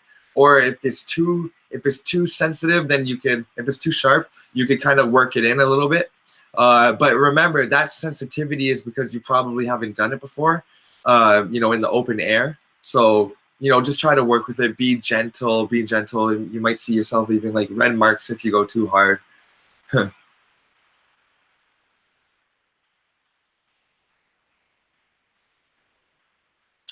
Somebody says in the chat,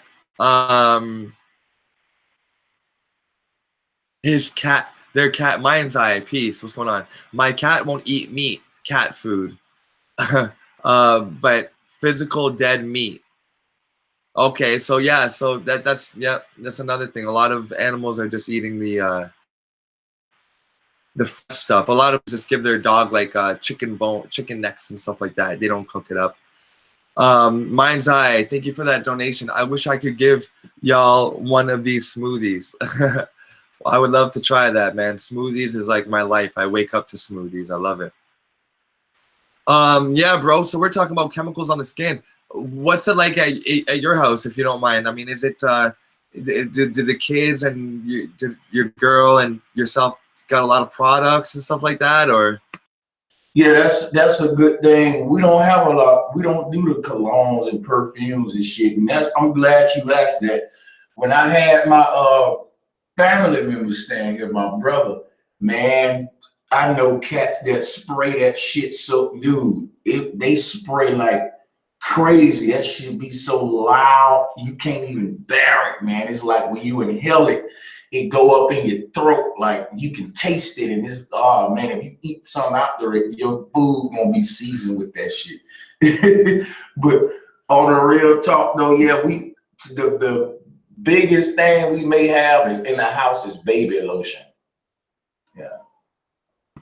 Yeah, baby lotion. I just said earlier in the stream how Johnson & Johnson, the baby company, just got called out for knowingly having asbestos and other toxins in their baby products on their baby skincare line. Can you believe that? Yeah, Johnson & Johnson is the devil. And they get slave owners. Yeah, yep. And that's what they do, right? They attack the kids, right? I mean, when those chemicals, like you said, you taste it, you know, it's like in your mouth. When these chemicals get lodged in you and you're basically digesting it, it's leaving your body in a deficit and you're going to get addicted to it, you know? So, you know, sometimes I wonder, like, is she spraying all of that perfume for her, or is her body like craving that? You know what I mean? So Misael, only the Y, says, at Masterpiece, what do you recommend for severe dry skin, like for the feet? Thanks. Well, first of all, I have taken, not me, I haven't taken away, but I have recommended the means to which to get rid of psoriasis and eczema and other skin ailments like that by simply dropping the dairy. The dairy is, I mean, if you have eczema, if you or your child has eczema at home, or rosacea, or that other one that I just said, and if you drink milk, or if you eat chips with milk ingredients, or if you have soup with cheese in it and Parmesan, or if you have muffins with whey powder in it, all of these dairy products, and they're so meticulously spread out throughout all of our food. Simply just reading the labels, making sure that there's absolutely no dairy, will probably revitalize the skin faster than anything else that you could put on top of it. Reason being is once the dairy gets into our body and it's leaching vital minerals from our bones that go to help stabilize our whole body, it dries us out. It dries our bones out. It dries parts of our skin out. Also, when the dairy is going through your colon, let me share this with you guys. The colon is it's like a reflexology chart, okay? Reflexology. Okay, now a lot of you guys know this. Anywhere in the feet that you put pressure on can alleviate a different part of the body, okay? You got the head and the brain connected to your big toe, along with your pituitary gland or whatever, the lungs on the balls of your feet. You guys know about that, okay? But did you know that it also happens in the colon, okay? All of your body's parts, the skin, the bones, the liver, the hair, it's all connected to certain parts of your colon. So please, if you're overweight and you have an eating problem, please do not get your intestines taken out. Please do not get a part of your colon taken out, because you are literally removing a part of your hologram. Okay, it's not to say that this part of your colon controls your pelvis. It is your pelvis. The pelvis is that part of the colon. Okay, it's one. So if you cut that out, you're cutting out the functions that's needed for to keep the pelvis and the ovaries and the testes working in perfect order. Okay. Now, so let me get back to what I was saying about the dry skin. Now, on this chart, you could have a piece of dairy and flesh rotting over, say, the shoulder. Okay, say the shoulder and neck here are connected to this part of the colon. If you have, say, you have prescription pills building up here, you have mucus and pus from the flesh and the dairy building up here, and a couple chemicals from the perfumes and lotion that you use, okay? So all building up here by the neck and the shoulder. It's quite possible that you're gonna develop skin rashes of dryness on the neck and the shoulder. Or if it's for your feet, then what part of the colon is being blocked up. That's a possibility. And in all cases, what you want to do is you want to work to eliminate that out of your diet, cleanse yourself, and hydrate your skin with something like an almond oil. As we said, the almond oil is closely representative of the size of your skin's oil, so it's gonna work the same. So exfoliating your feet, hydrating it, taking baths, it's good. Vegan Warrior says you got Shaka Zulu feet. This guy's a trip. So yeah, there you go. You're welcome, Misael. You're very welcome for that.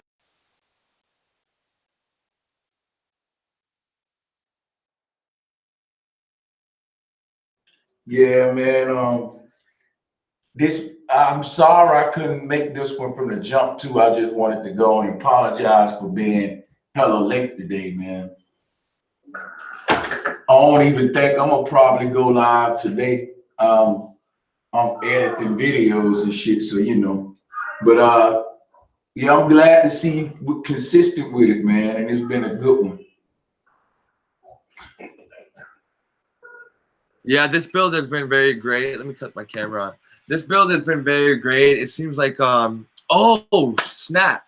Yo, we didn't even go over one of the biggest things that I wanted to go over, okay? And that's toothpaste. Oh yeah, talk about that. Yeah, man. I use the Tom's brand. Okay. Yeah, I got Tom somewhere in there in my bathroom there. Now let me bring you guys to the best toothpaste that you'll ever encounter, in my humble opinion. Now, when it comes to toothpaste, there's a lot of DIY information online. Do it yourself. You can a lot of popular ones are activated charcoal with coconut oil and mint. Okay, mint oil. Now that's very good, and that's good. That's great. Keep it up. If you want to buy something just for the ease or whatever, or safe keepings, because a lot of times when you make your own toothpaste, it gets messy. You keep it in the Tupperware, and it's a whole thing. So when we go to this website here that I'm showing, which is also in the description, people, this is in the description. Everything I share today is. If you want something that can be contained and neat, then you want to go to Oralive or Oralive, okay? Oralive, and they got this is a super gum oil. I had it, amazing. Okay, the ingredients of that this company uses is so simple. You can pronounce every single one of them. I just love it. Okay, ingredients is peppermint, spearmint, eucalyptus, Kanuka tree oil, neem, calendula, arnica, rose otto, melissa, clove, oregano, blue lotus, frankincense, vitamin E, black pepper tree, Amazon copaiba oil, Polynesian tree nut oils, olive oil, and oxygen. Woo! Now that's a gum care for you right there. And this extra strength Oralive. This is what I like to use. You can see the ingredients are also super simple: volcanic earth minerals, vitamin C, camu. It's got CoQ10, amla, calcium, xylitol, nettle, folate. So this it's I mean neroli, mint. It's great. It's a great brand. It's like a clay. There's no sudsing up. There's no like bubbling. A lot of times people, for the bubbling up, that's a sodium lauryl sulfate or a sodium lauryl sulfate. Okay, that is an active ingredient that they use to make it bubbly. Listen to this, people. This is so friggin' insidious and deep. When you put hydrogen peroxide on a cut, bro, Sanchez, are you familiar with using hydrogen peroxide at all? Yeah, very familiar. And when you put it on your toothbrush or on a cut, what happens to it when it's dirty? It starts to foam up and fizz up.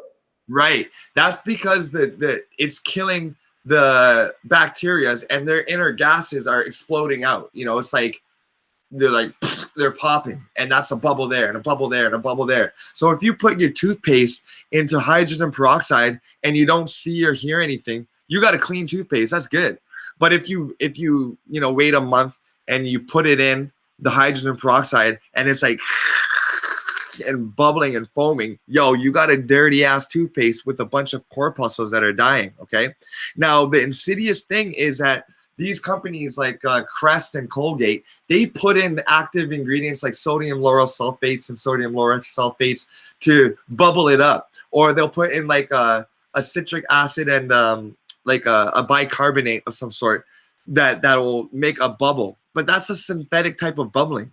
That's like, if I rub it between my fingers hard enough, it's gonna bubble. But that's not the bubbles like the hydrogen peroxide, that organic bubbling that tells you that it's cleaning.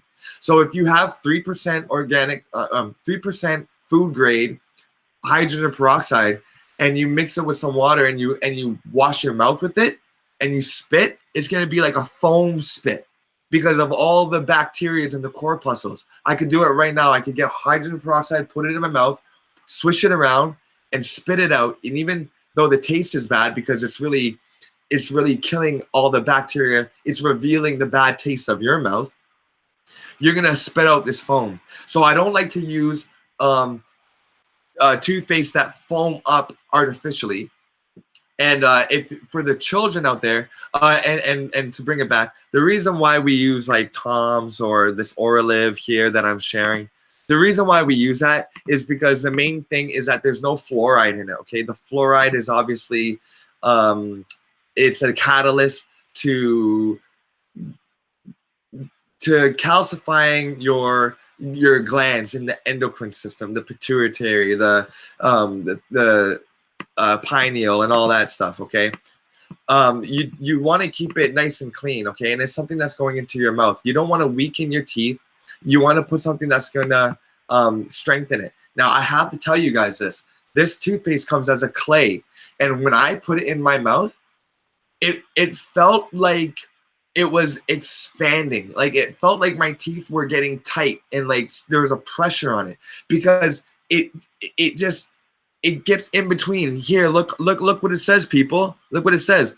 All natural oral balancing paste made of live edible clays, superfoods, oxygenated essential oils, deep ocean trace minerals, ancient probiotic bacteria coming from the clays, and it helps reset oral bioterrain with friendly microbes. So what I felt, it says fluoride free, gluten free, and vegan.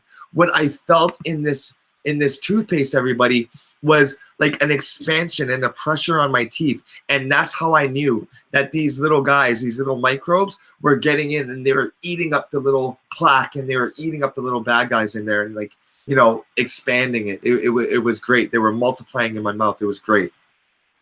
That sounds really weird. Pause. But this is for my daughter. This is what I use for my daughter. It's a Redmond. The brand is Redmond, and it's by Earth Paste. It doesn't foam up. There's no glycerin, no fluoride, no foaming agents. See that? No foaming agents, what we just talked about, and no artificial coloring. So you open it up and it comes out and it's like a clay. It is clay. You can swallow it. Always get toothpaste that you can swallow. And the ingredients is purified water, bentonite clay, non-GMO xylitol, cinnamon essential oil, sea salt, and tea tree oil. And that's it. And that's what I use for my daughter's teeth. And I floss and whatever and that. So toothpaste is a big thing. Get off the unnatural toothpaste with the blue. What the hell are we doing using blue toothpaste? Really? Yeah. See, and you're right. They want to market the toothpaste to the children. And the crazy thing, what the parents don't know, if the toothpaste tastes good and it got a color on it, the children will eat the shit too. Yo, I remember back growing up when we were in our little apartment. Sometimes I just realized how sad this was actually. Sometimes I would eat toothpaste as like a meal because you look in and you got hot dogs and it's like crap dinner.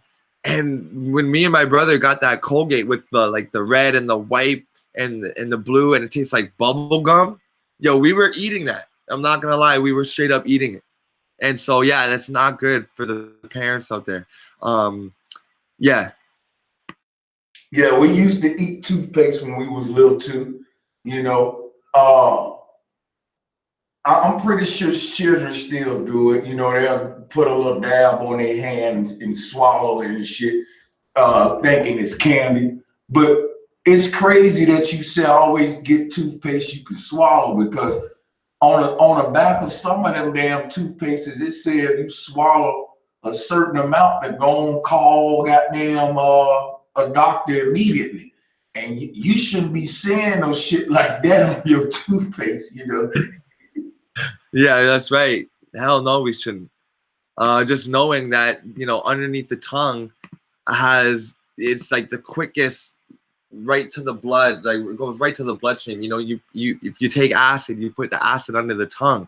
That's why you put it under the tongue. It bypasses the liver and it just instantly gets you messed up. Right now, the biggest thing in the cannabis industry is they're trying to get sublingual, which is under the tongue, drops and little like dissolvable papers so that it doesn't have to go across your kidneys and your liver. It bypasses the liver. So if we're putting something in our mouth, people, that is getting underneath our tongue, like our babies and our children, right? Then it's going straight to the endocrine system, the lymph nodes. It's going straight to the around the bloodstream. It's wreaking havoc. So that's a big thing. So we covered the toothpaste, perfumes, nails and nail polish removers. Mm-hmm. I got to throw this one in there in case there's anybody in the community using them damn breath strips. Go ahead and chew them shits out a minute. Them Listerine breath strips, because I used to get them one of them breath strips. It's a little thin sheet. That shit'll burn you. It's so goddamn strong, dude, that a person that just got a Listerine breath strip, they can be across the room and blow, and that shit'll burn your eyes. And I stopped using them, man, because if you do the Listerine breath strip on an empty stomach, because a lot of people wake up in the morning, and they'll go about their day, they'll pop a breath strip or some shit. And I did a Listerine breath strip on an empty stomach. I got to brush my teeth that day. I think I popped like 2 of them because I wanted to go and be minted, And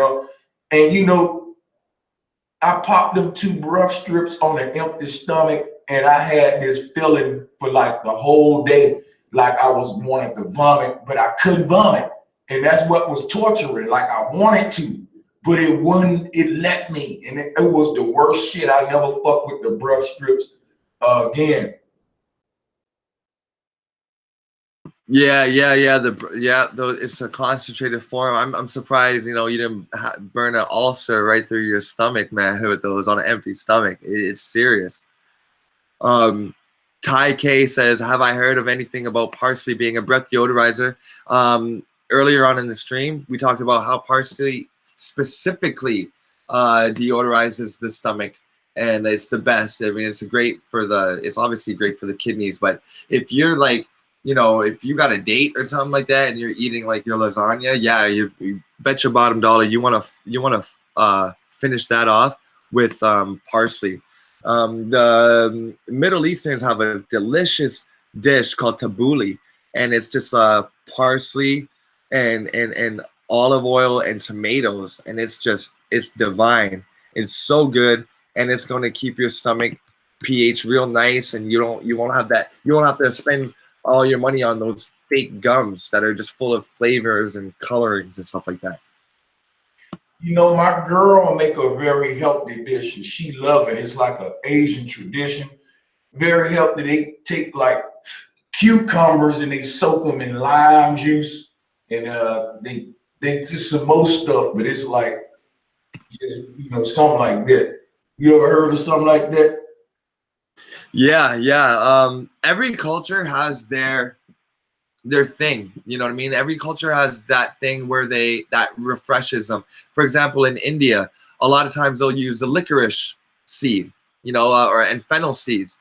It's crazy to me. Like a dessert in North America or in England or France, it'll be like super sweet, and like it was like, oh my god, like it's so sweet. But then you go to a place like Iraq, Iran, or places in India, and their desserts they're not sweet. They have a pleasant taste, and there's sugar in it, like, you know, baklava and stuff like that. But they're not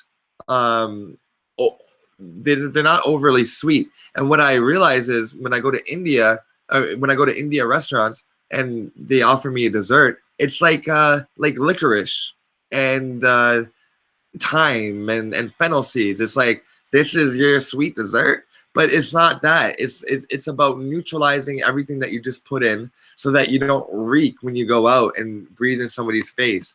So yeah, the lime and mint, or cucumbers and lime, or parsley especially, and fennel and licorice, all these things are great for neutralizing that, the breaking down waste. Yeah, really good. My sister had a really bad breath, like really bad breath, and I had to tell her, like, yo, you have to get onto the parsley and more parsley juices and stuff like that. Yo, off subject real quick, and you know, shout out to your sister, but you just made me think about something when you said that bad breath. Yo, I went to school with a dude, his breath was so damn horrible, man. I'm talking about hey, I don't know why I thought about that. But anyway, let me get back on it. We used to call that man sewage mouth. We were so horrible. But let me get on subject, man. Masterpiece, let me ask you this real quick, because I don't see nobody asking no questions in the chat room. What kind of shit, my dog's barking, excuse me. What kind of, like, when you talk about like nuts, walnuts, peanuts, like, it ain't really nothing bad. You can go with that, because I ain't gonna lie, like, I drink beer, I ain't gonna lie, and I eat my cashews and all that and different kind of mixed nuts with it. So what I'm saying is there any kind of nuts you would say stay away from? Yeah, that's it. Everything's love, halitosis. Okay, well, with nuts, first of all, I just have to say peanuts is not a nut. Peanuts is a legume, and it definitely causes mucus. But when we're talking about, actually, cashews isn't a nut either. Cashews is a part that hangs on the bottom of a fruit. So real nuts are things like walnuts, pecans, almonds. You know, these things have shells. And tabbouleh is what I'm talking about. And so these nuts are wonderful. Walnut, I mean, the walnut is so incredible. I mean, if someone said Corey, yeah, Corey, my name's Corey. I think you guys all already knew that. If someone said to me, Corey, what nut should I have if I can only pick one? I would say the walnut. I would say the walnut. The walnut has a certain type of vitamin E that helps the brain and the heart, and it's especially good for boys. It's good for both, but it's especially good for boys. Nuts. The thing about nuts is that they have a high oil concentration, right? It's very easy to get oil out of nuts. That means that the oleic content is very high. Now the oleic content, the oils, that's counted as a fat. Okay, that's a fattiness. The water, it doesn't break down the fat, right? The oils. So you don't want to eat nuts with any drink. First of all, like you don't want to eat nuts and beer. That's probably one of the most dangerous. Wait. Are you serious? Like every time we go to the bar, that's what they do. That's the thing that they couple up. You're drying yourself out with the salt, and then it's a back and forth. It's like you leave the bar way worse than ever because the water of the beer, the water in the beer, first of all, is dehydrating you, and it's probably like full of starch because it's like wheat based, right? And the yeast. So when you mix something watery with something very highly oleic or very fatty, your stomach acid isn't going to be breaking down the nut because the fat is the hardest thing to digest. If you eat a steak, you move it through, but out of the two elements in the steak, the flesh or the fat is going to be digested last. It's so hard to digest fat. Dilute your stomach acid. When you dilute it with beer or water or anything, and then you eat nuts, you're diluting the acid in your stomach, so you're letting that nut pass through you undigested, and it's going to your colon. It's going to lodge itself into parts of your colon. It's going to start festering and putrefying, and then there you go. The whole thing starts over again. So nuts are great. Peanuts are lentils, and do not ever drink water or eat a fresh fruit with nuts. Like, don't give your kid apples and nuts. You can give them dry. You can give them dry raisins and dry figs and plums, like prunes and nuts, but not something watery with nuts because it's just too hard to break down. You know what? That was very important, yo. I'm so glad I asked you that because a lot of folks don't know that, man. A lot of folks don't. I'm glad I know. Let me ask you something. So peanuts ain't good for you. Now that's crazy. I just learned something else too. I know a lot of y'all in the chat got a can of peanuts by the bed, the salted ones. Quit lying. Guess what? Them shits is not good. So that means all this talk about them telling you, hey man, eat peanut butter for protein and peanut butter is healthy for you. Peanut butter ain't good if peanuts ain't good, right? Yeah, no, the peanuts aren't good. If you really love the taste of the peanuts, a much safer peanut to eat is something called jungle or heirloom peanuts. These are nuts that grow above the ground. Otherwise, these underground peanuts, they're just so laden with pesticides and stuff, and they wreak havoc. But there is something called jungle nuts. They look like peanuts, but they grow like above the ground, and the flavor is a little bit different. But definitely like cashews, it's considered a nut. The cashew is fine. A lot of raw foodists have something to do about cashews because a cashew is never truly raw because the way it grows, you have to kind of pre-treat it before it gets to you. So a cashew is never truly raw. But pecans, hazelnuts, acorns, walnuts, all of these types of nuts are great, and I I don't have anything wrong with them, but you don't want to eat too much in a day. Like, I mean, when you sit down and you have a handful of walnuts, that like 3 or 4 of those walnuts, that's good enough to sustain you for like a month. Like the minerals in the nuts, they're so potent that when you break it and unlock it down with your stomach acid, it stores in you. Like you're getting that B12, you're getting that B17, you're getting the vitamin E's and stuff like that, and it's being stored into your reserves. It's not like you have to eat a bunch every single day. Same with avocados. You don't have to eat an avocado a day. You can have an avocado, a couple avocados a week, and that fat, because it's so hard to break down, like we said, people, that fat is going to consistently be feeding you. It's like smearing oil on my wall here, in the back of my wall, and trying to hose it off with water without actually rubbing it. It's going to take forever. So if the stream of your body and your life and the lymph nodes and the water inside of you is it's using up the minerals and stuff like that, it's not going to rub away those oils very quickly. Those oils are going to stay around in your body and help to hydrate your hair and your skin and give you the balances of the fats. And the fats, why you need fats for these nuts is because fat is like a lifeboat. It's like if you ever been on the lazy river and you sit in that tube and you just, you have your beer and you're in the lazy river going down the stream. That's like what fat is for your nutrients.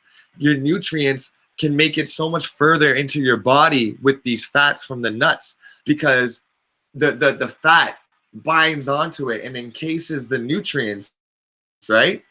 The water, it's a hard time for the water to try to break down that oil. So the fat from the nut takes the vitamin C and it goes all throughout your body, and it's just slowly giving off all of its goodness. So you want to eat your meals with fats, okay? Yeah, I noticed that a lot of times it be how we pass stuff up that get us.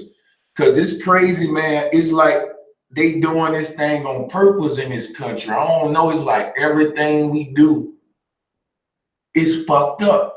Beer and peanuts. And then guess what? As soon as you go to a salad bar, they gonna make sure to have all these different like sunflower seeds and all that. I think they know what you're saying, and they giving us the healthy shit, but they pairing it the wrong way, so we don't really get the benefit. We've been taught to prepare the shit with certain shit that it shouldn't go with. You know what I'm saying?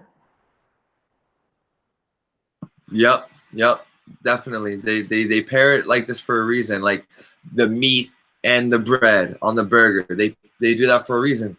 They know that the carbs in the bread, that's digested up here. That's broken up here. When you look at a loaf of bread or a cookie, you start to salivate. You don't salivate when you see a cow. Your mouth doesn't start dripping when you see a bunny, right? You're like, oh my God, like I need that bunny. But you do say, oh my God, like that bread smells so good. Like real estate agents, what do they do to try to increase the success of the sale? They bake bread in the house that they're trying to sell, because you get in there like, oh my God, like, it's so warm. It's such a good smell. We are carbohydrate based beings. Fruits are carbs. I can't stand when women say, oh, I'm going on a no carb diet. I mean, I say, you mean like a no empty carb diet, like white bread? Because fruits and vegetables are carbs. Berries are carbs, okay? They give you energy. Now, when you eat the carb of the bun, the saliva is working to break it down here before it gets into your stomach. But they know that the meat is never broken down. It's never broken down. So it doesn't get broken down here. The meat doesn't get broken down in the throat. It doesn't get broken down in the stomach or in the colon. So the body is trying to swallow this meat as fast as it can and get it out of you, because it's not supposed to be there. So you take a bite of a burger, you chew it 3 times, and you swallow. But it didn't give the bread enough time to break down and digest. So now you're taking like whole bites of dry bread down to your system, undigested by the saliva, and there's a mismatch there. The stomach acids come out. Suddenly the bread is putrefying. The meat is creating all the pus and stuff, and it's just a bad combination. Basically, every combination that they've given us in Western world is a bad idea to do. You know what's crazy? I'm starting to hear you talk and look at my stomach as a little sanctuary. Got that? I ain't gonna lie. The inside of some people's stomach is like a swamp, and I know mine probably like that. I want my shit to be like a smoothie. You know, if you just eat fruit, you'll make a smoothie in your damn stomach. I'm just messing with you. But real talk, man, like we make smoothies, but you know what I'm saying? If we just ate fruits and vegetables all day, your stomach will really make the smoothie. Like, you know what I'm saying? It's crazy how, shit, man, I ain't gonna lie, you think you healthy until you start learning about how to pair food and different types of water, and just, it's so good. You know what it is? It's relearning a lifestyle, Masterpiece. And I think what a lot of folks don't go into this shit because they see, though, it's so much. I got to get water filters. I got to stop eating these kind of nuts with this. I got to do that. It ain't that much for real. You know what I'm saying? It seemed like a lot. Yeah, exactly. We have to completely relearn how to live, how to go about our day. When we wake up, we want the cereal, but should we eat the cereal? We wake up, we see the leftovers of the mashed potatoes and the oxtail, but should we really have that as the first thing? Like, that's like starting your car, putting it into drive, and booting out of the driveway, like before it even has a chance for the revs to come down. You know, you start a car,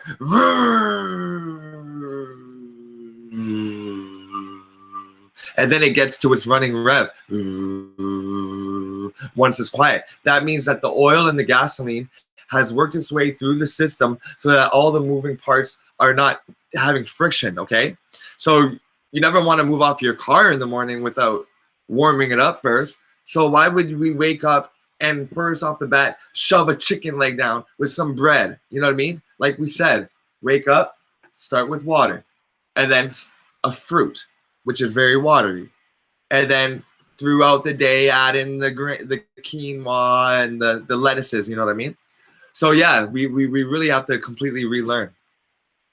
She Ether says, what are your thoughts on hybrid fruits and added sugars that weren't included in original states of the fruits? Well, that kind of touches on what we said in the other episode a few streams ago about how farmers would hybridize their crops, not only for insidious means. Like, it's not like every farmer had a, you know, we want to hurt the people. It's a survival thing, right? And it's also an interesting thing, right? Like, if I'm a botanist and I'm around plants all day, I'm gonna want to see like what I can make, right? It's your trait. I'm a painter. I want to see what kind of colors I can make by mixing paints. Another thing is the drought. You know what I mean? To sustain drought, crops through drought or floods. A thing that was done was tweaking fruits by joining them together, hybridizing them so that they can last a drought, so that at least the people can live. You know what I'm saying? Like in Irish, when they got the potatoes, the oldest potato is found in Peru. Okay, these are tubers. These are root vegetables. They're not root vegetables. They're tubers. Okay, they're tubers.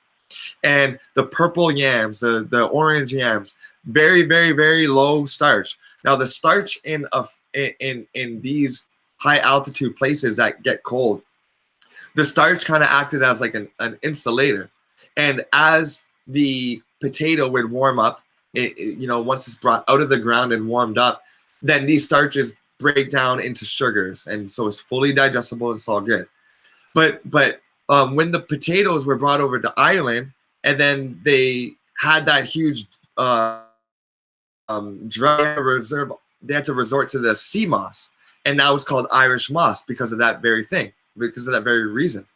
So they had to tweak the potatoes during that time to figure out, okay, how can we make them sustain against the cold weathers longer? And you know what I mean? So it was started out as a good thing. Or taking two apple trees and putting them together. Today, an apple is about 2,000. Well, this is what they say. It's about 2 to 5,000 percent more sugary than an apple was, say just 10 years ago. So yes, the hybridizing of the fruits are increasing the sugar. Sometimes it's just because of the way that the weather is, with maple syrup in the tree. The tree locks all of its syrup up to keep it warm, and then it releases it down when the spring happens, when the spring comes to start flowing again, right? So there's a lot of defense mechanisms and natural things that happen with the fruits and vegetables. It could just depend on when and where in its life you took it and grafted it from. So yeah, things are getting sweeter, but everything is changing. Everything is changing. People really, sometimes it's great to want to go back, right, and do things the way we did. But we got to understand the soil composition, the air composition, it's not like it was. So we can't just go back and do it like it was, because some things won't even grow in some places anymore. So we gotta take what we have and move forward with it. If you're out there watching and you eat meat or dairy or cupcakes or brownies or Nutri-Grain bars, you know what I mean? Yeah, I'm gonna suggest a hybrid fruit to you. Any day. If you said, Corey, what's better, like a hybrid fruit or a milkshake? It's obvious, the hybrid fruit, because at least it's not cooked. It has nutrients. Like, it's not like a hybridized fruits means that its nutrients are suddenly invalid. Yeah, it might come with starch. It might come with a little bit more sugar. But you know what? Your body at least knows what it is, and it can break it down. Okay? So I hope that answers you, Sheet Ether. Yeah, man, that's a good point. A lot of people never try the lifestyle because they tell themselves the excuse that, hey, the fruits ain't no better than this meat. That's GMO and it got chemicals on it and all that. Man, I done heard it all.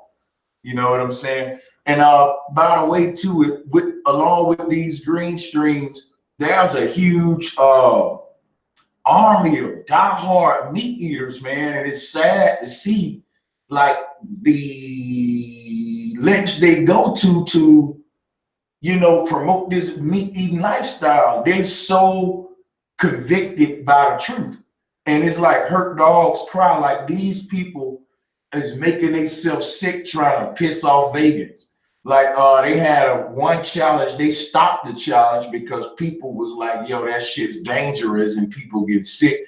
A lot of people who was doing the challenge had to put a disclaimer up like I wouldn't recommend it. So all of this just to piss off a person eating an orange. You're gonna damn near kill yourself. And what they was doing, they was eating raw meat on camera.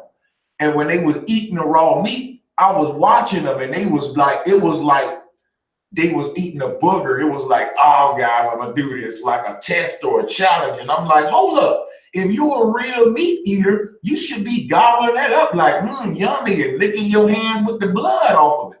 How are y'all having a challenge to piss off a vegan? Just the fact that you calling it a challenge is funny, because it shouldn't be no challenge for you to eat the raw meat if you about that life. Like, it's crazy, man. It's crazy. Yeah, if you're about that life, like if you're one that says, yo, we were meant to eat meat and that's how we evolved and everything, that's what puts us on top of chimpanzees and whatever, then yeah, no, it's obviously you're sadly mistaken. Oh man, the raw meat thing is something to me that it really shows. It's like I don't want to be mean, you know what I mean? And like I don't want to be like a typical vegan that like just shames meat eaters and everything they do is wrong, and I'm not like that. But that energy, okay, to watch people change their lives with fruits and vegetables. You know, not expensive surgeries, and they're not harming anybody. They're just saying, you know what, I want to stop the meat and the dairy, and look, I feel so much better. For someone to sit back and watch his fellow man heal themselves off of the degenerative ailments and say, I'm gonna show them. It's like an immature kind of like a self-conscious kind of thing. It's like you don't believe that your diet is working enough, and you have to prove that it is, and prove that you don't get sick and that you're strong with eating the meat. But anyways, it's making you sicker. For anybody that watches those, just know that the adrenaline is still in the flesh. So that means if you're taking outside adrenaline, your own adrenal glands aren't going to be working, right? Because it's taking an outside source, so they're going to be lacking, and they won't be producing adrenaline. So a lot of people, they go vegan and they say, yeah, I tried veganism, but I was like so tired all month. Like I couldn't even get out of bed. I was just tired. I had no energy. Well, yeah, your adrenal glands have not been working for the past 20 years. And now you expect them to just say, oh, okay, I remember how to do it. Yeah, let's do it. No, you know what I'm saying? So there's adrenaline in the flesh, the hormones in the flesh, the antimicrobial, antivirus, all the 5 antis are flowing in the flesh. Not to mention, flesh is composed of blood cells. So when you cook it and it turns brown, you're literally just eating a scab. And just all the listeria and all the little things that can, I mean, the blood, I mean, like, god damn, like people cringe when they see blood, and people have sex with people and it's like, oh, did you have sex with, nah, she was on her period, oh, that's gross. Or like you have herpes with blood, open sores around your vagina or your penis. You're gonna stay far away from that person. You're gonna be like, yo, like, you're bleeding, I'm not like messing with that. Yet you're gonna take an animal, a lower breed that is like completely unhygienic, and you're gonna put it into your mouth, inside of your body. Like if the opposite sex says, oh yeah, I got a STD, whether or not you healed it or not, I'm like, my guard is up. I'm like, whoa, you contracted something, I don't know, like, you know, if we're having sex, it's gonna be on my mind. Like, I'm like, shoot, like the next morning, am I gonna like be like itching? Like, damn, it completely gets me out of the mood, right? Yet the same people will take blood. Yeah, let me give me that steak. Yeah, blue or medium rare, and they put that blood, not just like, you know, it's not like a penis going into a vagina. It's the blood going inside of your body. And it's disgusting. So I mean, all those people with the anti-vegan challenges of eating meat and going to the protests while you're eating meat, real cool. You don't look, you know, you're not doing anything. Promoting violence in a place of peace is never cool. You know, we're not gonna go to a Columbine memorial and say, hey, like, check out my new guns. I got my new guns, my new AR-15s. Come on.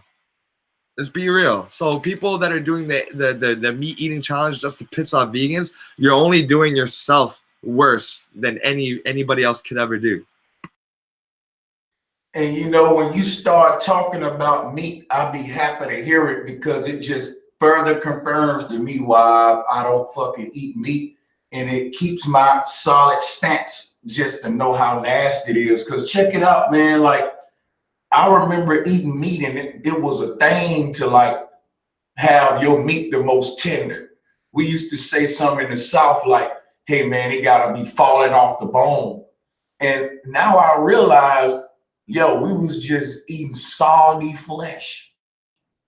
Cause I look at that shit like how have you ever had a Band-Aid around your hand and you have that Band-Aid there all day? Your skin will get white, soggy. Like, guess what? Don't you know, like, we eat, that's the kind of meat we eat, because I used to hunt.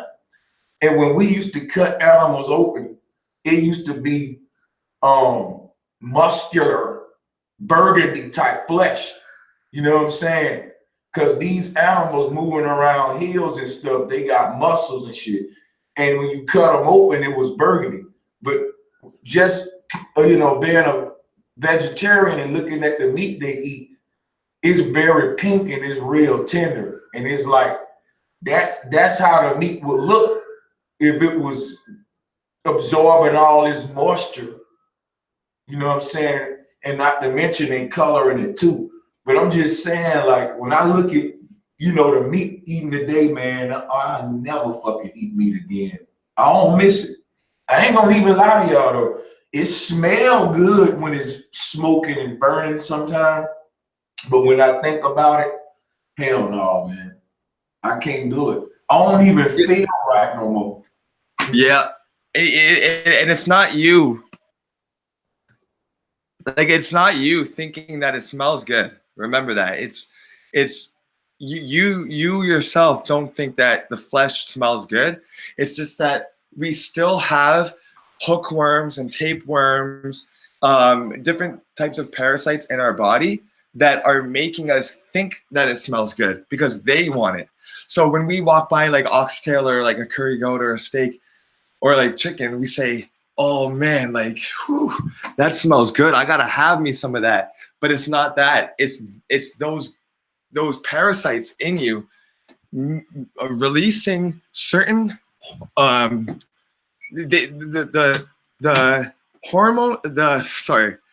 parasites in you release certain hormones in your body that make you release certain hormones of feeling good. So if you walk by KFC and you smell it and say, damn, that's not you.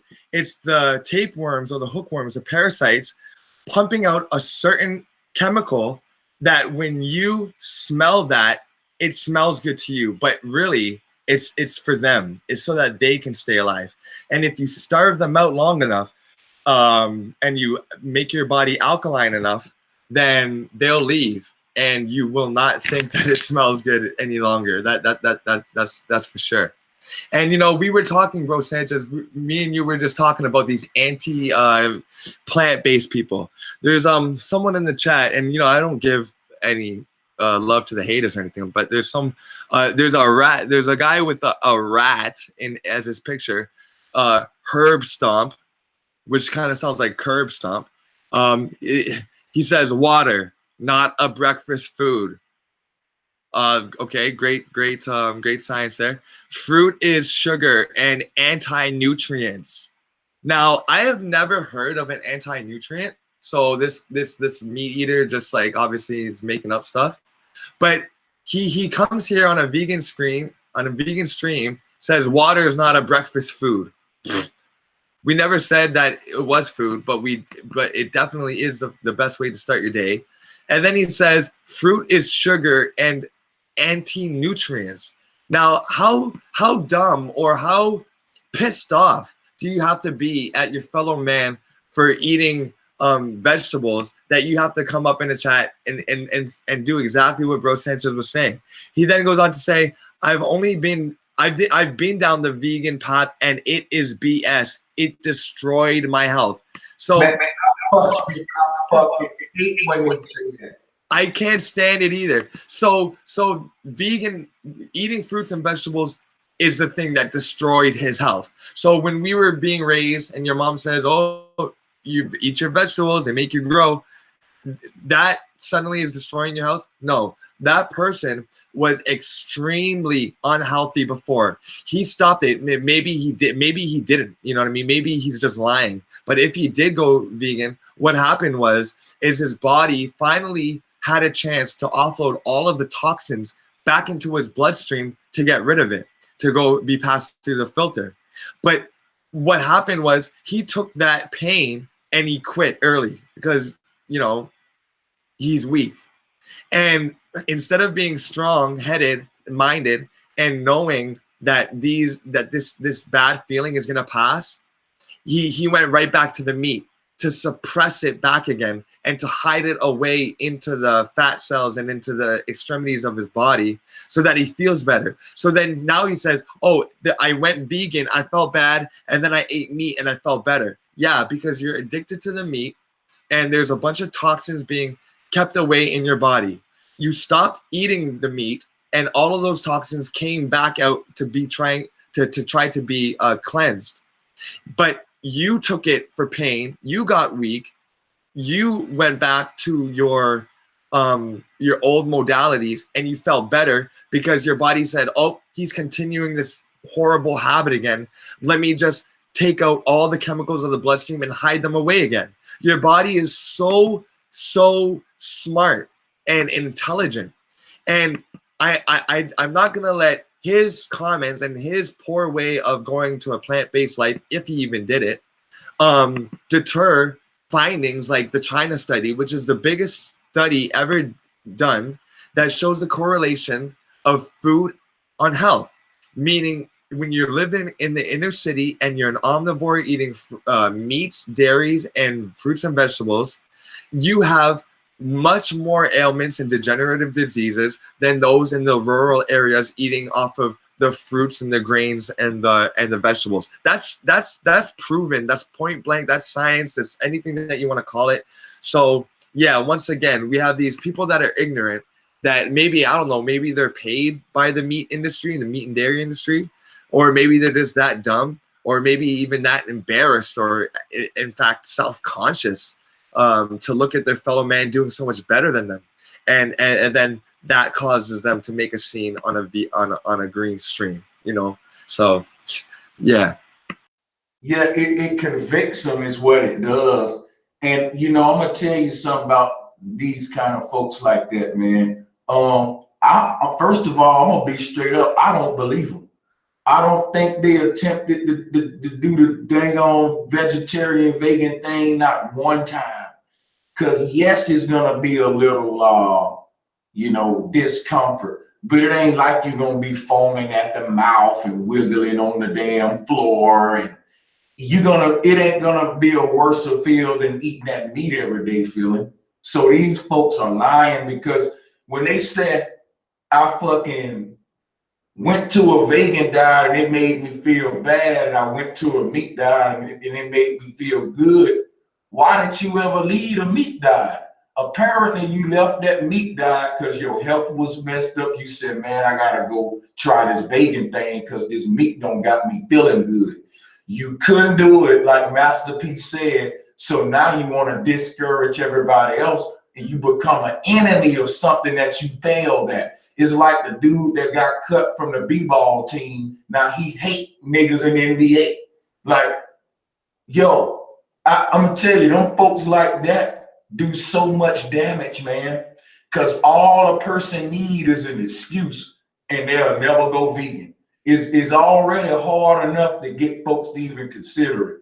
And then if they got that one friend they're telling them anything sounds smart, like you pointed that out. What the hell is an anti-nutrient? I didn't even think to say that. I was thinking I was dumb. I was like, damn, I ain't know about no anti-nutrient. You flat out came out like, that's fucking me, I'm glad you did that, man.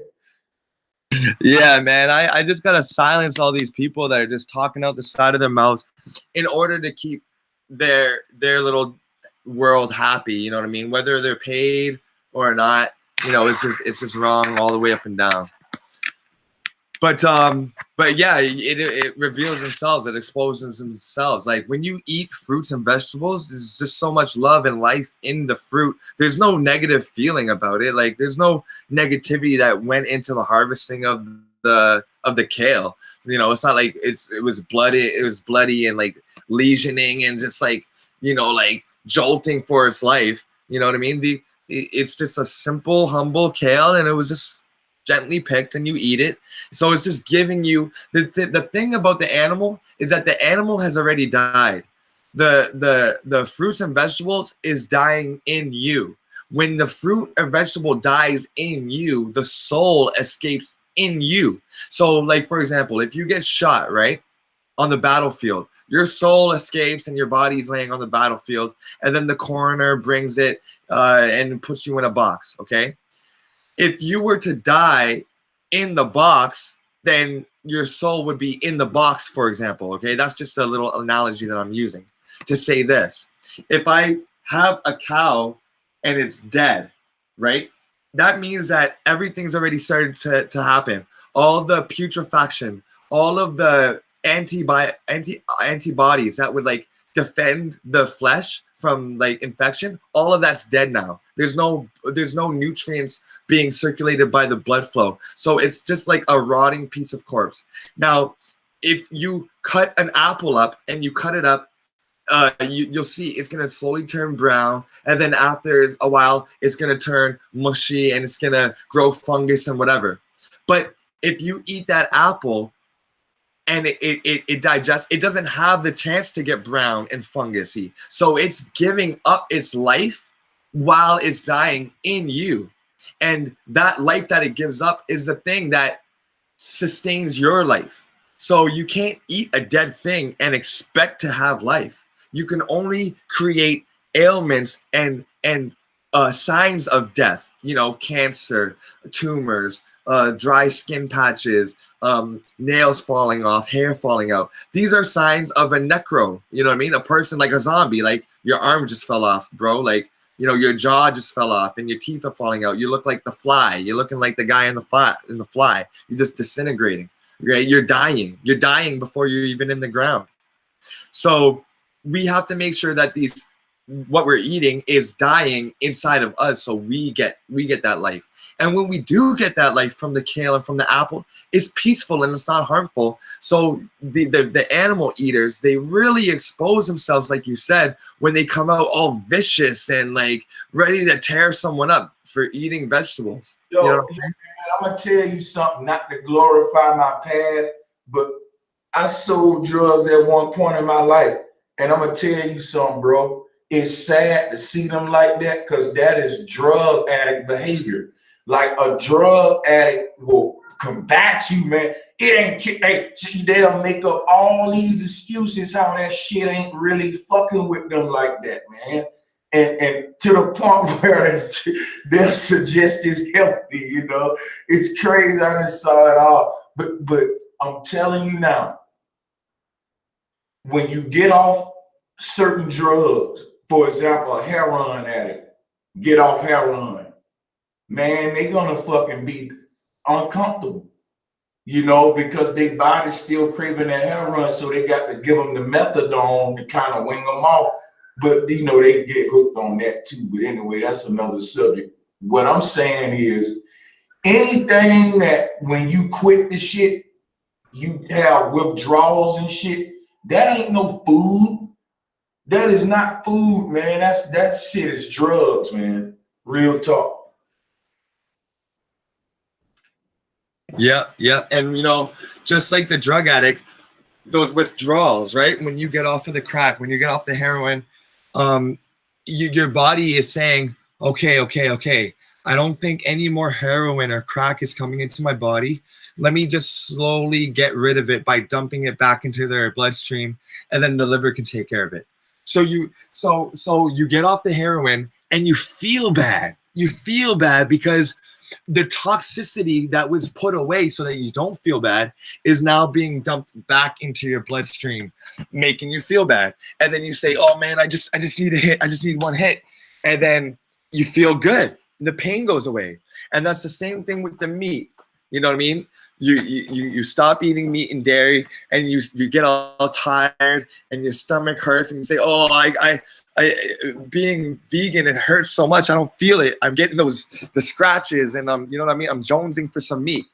That's because it's now back into your bloodstream because it's trying to dump its way out of you. So when you reach that point, that is the point where more than ever, you got to stay headstrong and resist the meat and the dairy.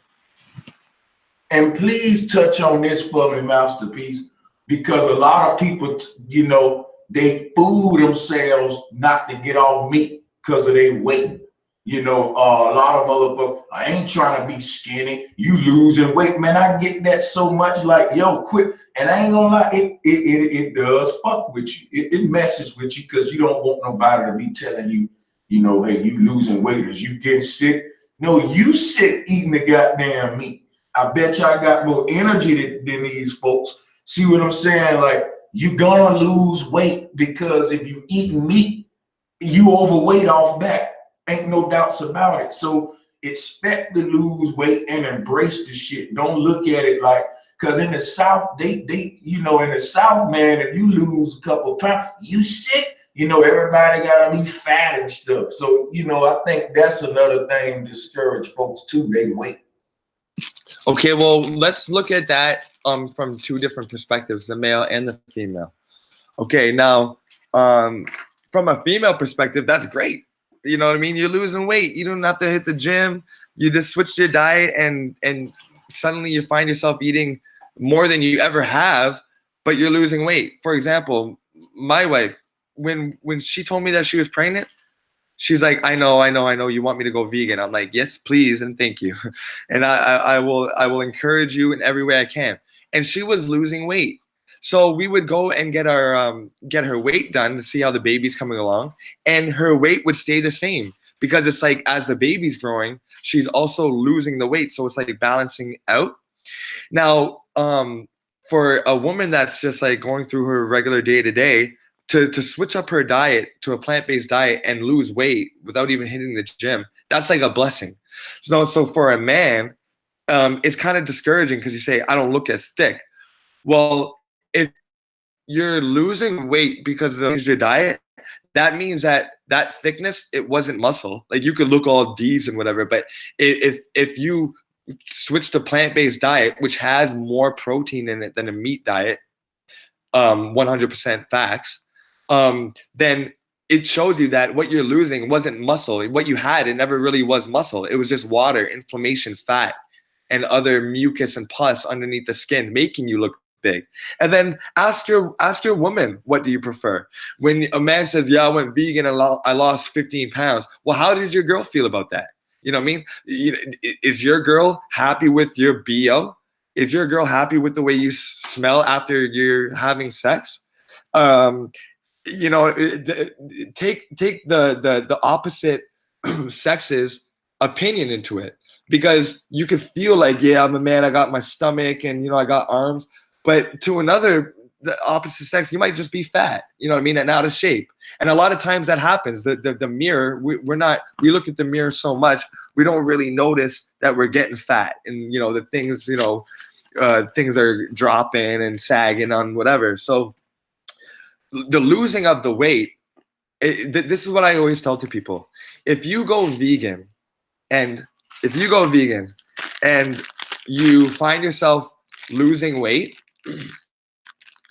then what you're doing is you're not getting skinny. You're not withering away. Oh, I went vegan and I withered away. It's not that. It's that your body is finally returning to the state it's supposed to be.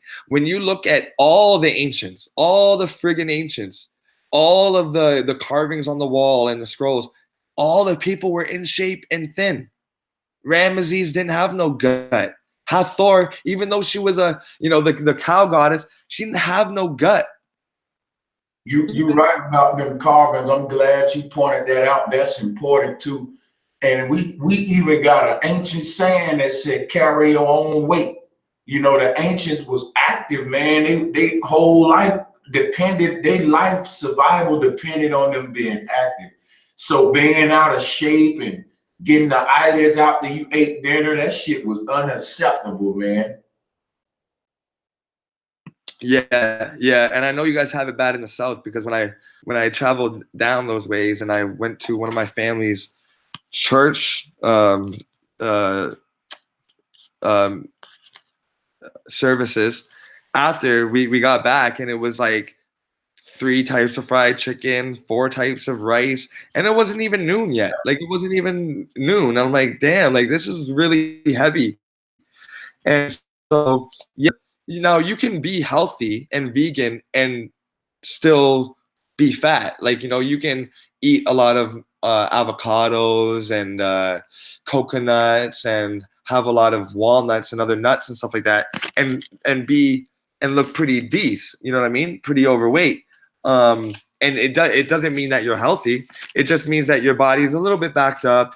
And if you gave it some time, like through like a fast, then you would probably rectify that weight. But there's healthy weight, just like there's healthy fat, and there's unhealthy weight, just like there's unhealthy fats. So men out there, I know it's big on your psyche, but you know, if you're getting skinny, try to work out more, or eat more fats. And ladies, I you don't even have to, you know, you don't even have to ask. You already know that women really like the losing weight thing. They're really sensitive about the weight. Oh, when I eat this, I usually step on the scale and I'm 5 pounds heavier. So, you know, that plant-based diet is a really great way to start. You don't have to buy a gym membership. You don't got to get a personal trainer. You just drop what's keeping you overweight. That's all. Yeah, I agree with that. And that's another thing to working out too. What would you emphasize most on a workout now? Because I think that the cardio would probably be the most important. The cardio is definitely the most important. Doing the weights is a good way to, like, you know, squeeze those parasites out of the deep crevices. You know what I mean? Really heat them up and make it uncomfortable for them to be around. But the cardio is so great because your lungs are like the most vital organ that you have. If you stop breathing, everything else stops. The blood circulation stops. And the heart, which is just a valve, the heart's not the engine. The heart is a valve. It's just a valve. It allows a certain amount to pass, and it allows a certain amount to enter and leave. So the lungs is what's keeping you alive. The lungs is what gives your body the heat. Every time you breathe in, those little capillaries, those little sacs of air in your lungs, they vibrate back and forth, and they cause you to get warm. And you can have pneumonia by inflamed, stuffed up lungs that are rubbing too much, creating an over excessive warmth in your body. And so the lungs are so very important, and the cardio workout is so great for working out the mucus and whatever, and keeping your blood flow going, which means your nutrients going through your body, that it really is all you need. A workout like swimming where you're gauging your muscles and your cardio is great. Nordic pole walking, which is like, you know, getting some like poles and pretending you're like slow cross country skiing. That's great because it engages all parts of your body. Walking is really, really great, especially for pregnant ladies. So I mean, I wouldn't overstress exercise, especially if you're getting it at work. You know, if you're doing a physical laborious job, you don't got to worry too much about that exercise, but more about the cardio. But like I said, a lot of people, they go to the gym to lose weight in the first place. So if you just change your diet, you don't even have to be at the gym.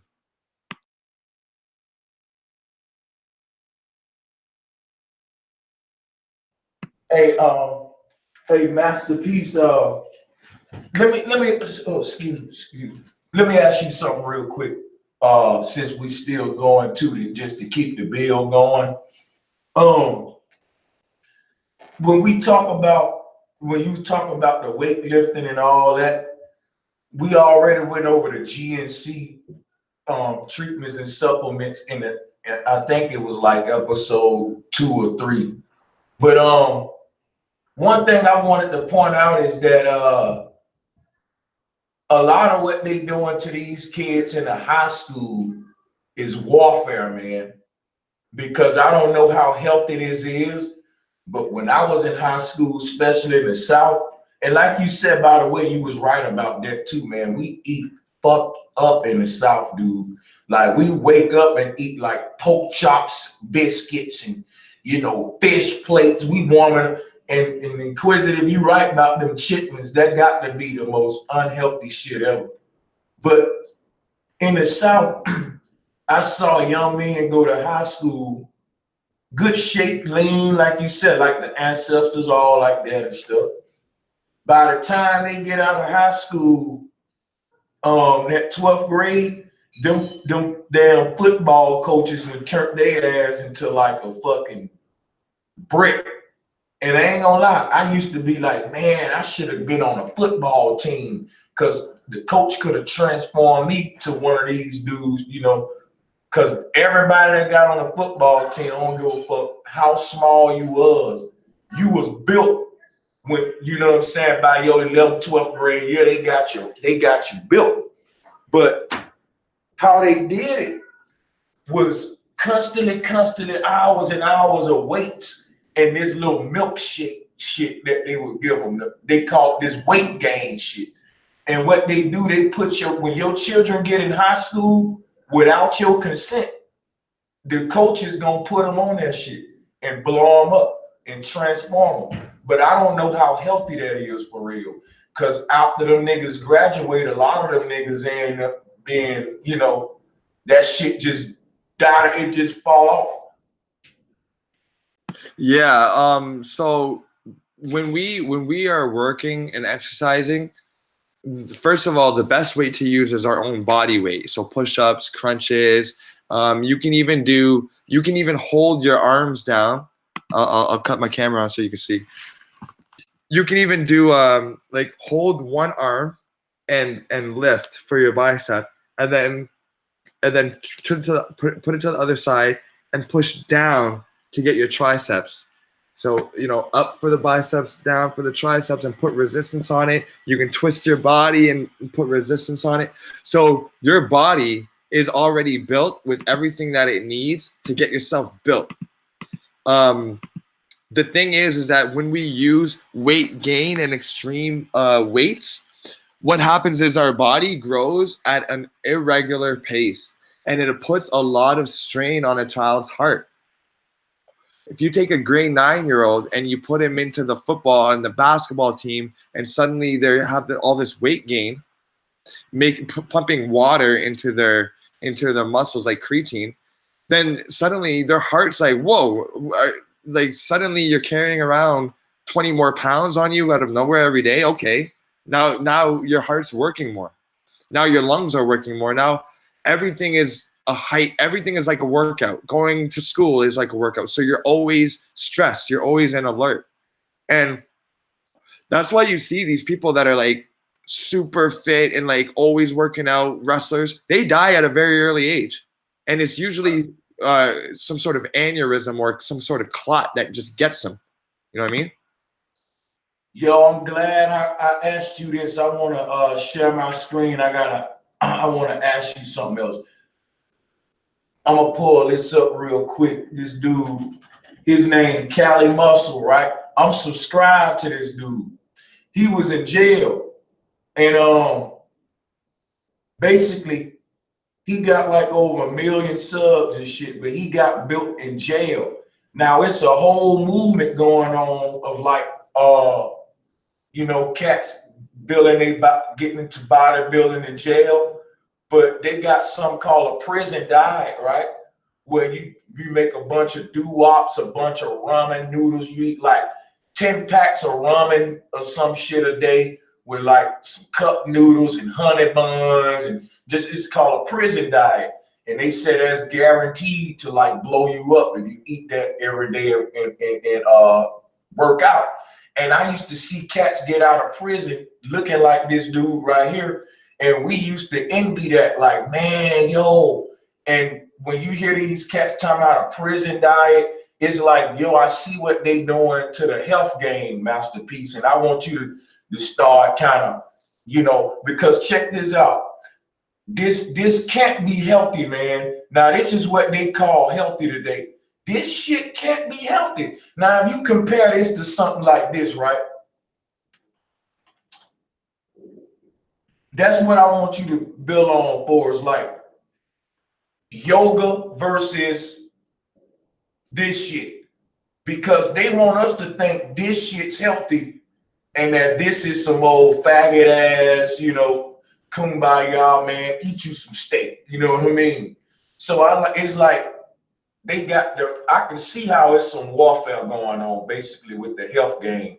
Most kids, if you ask them what healthy is, if you show them this, they'll say, yeah, man, You know, that's health. That's fucking healthy. You know, that's crazy, man. Yeah, yeah. Okay, so let's touch on that. First of all, there's vegans all over the world crushing time records and weight records and winning bodybuilding champions. Okay, the world's strongest from the heavy man competitions. The world's strongest man is currently a vegan for a couple years in a row. Okay, you build muscle more efficiently on a vegan diet because there's less additives in there. Okay, um, the what you showed with that Jack like monster truck looking dude that really should be playing like enemies and like like he looks like Venom. That dude looked like Venom. You know what I mean? Like, as a side note, I think that we should stop choosing actors as superhero roles, and we should start going to bodybuilders and teaching them how to act, because then we can get some real like representation of the comics going down. You know what I'm saying? But on another note, when we talk about strength and health and what it is to look like on the outside healthy, we're never questioning the inside. The person that you brought up, we're not seeing his visceral fat, which is the hardened plaque fat that's around the arteries. Okay, visceral fat. This is the fat that is the hardest to lose. This is the fat that encases vital organs. Look at that. That's visceral fat. That comes from cholesterol from animal meat and the fat from animal meat and dairy, and the concentrated proteins from the meat and concentrated fats from the dairy. Okay, that's what happens to you on a typical American diet. So when you have a heart looking like this and you want to blow up diesel like that dude on the prison diet, you got to understand that you're walking a very dangerous line, because this healthy heart right here with the white fat around it, helping it deliver the nutrients, that expands and contracts freely. This one with the visceral fat encased, that doesn't expand and contract freely, opening up the valves for when you now weigh 100 pounds more with all the muscles. It's going to allow enough blood to flow through. And look at the diet. Look at the diet that people love to eat. Hot dogs on top of pizza. You know what I mean? This is what's really doing it in. This is the warfare.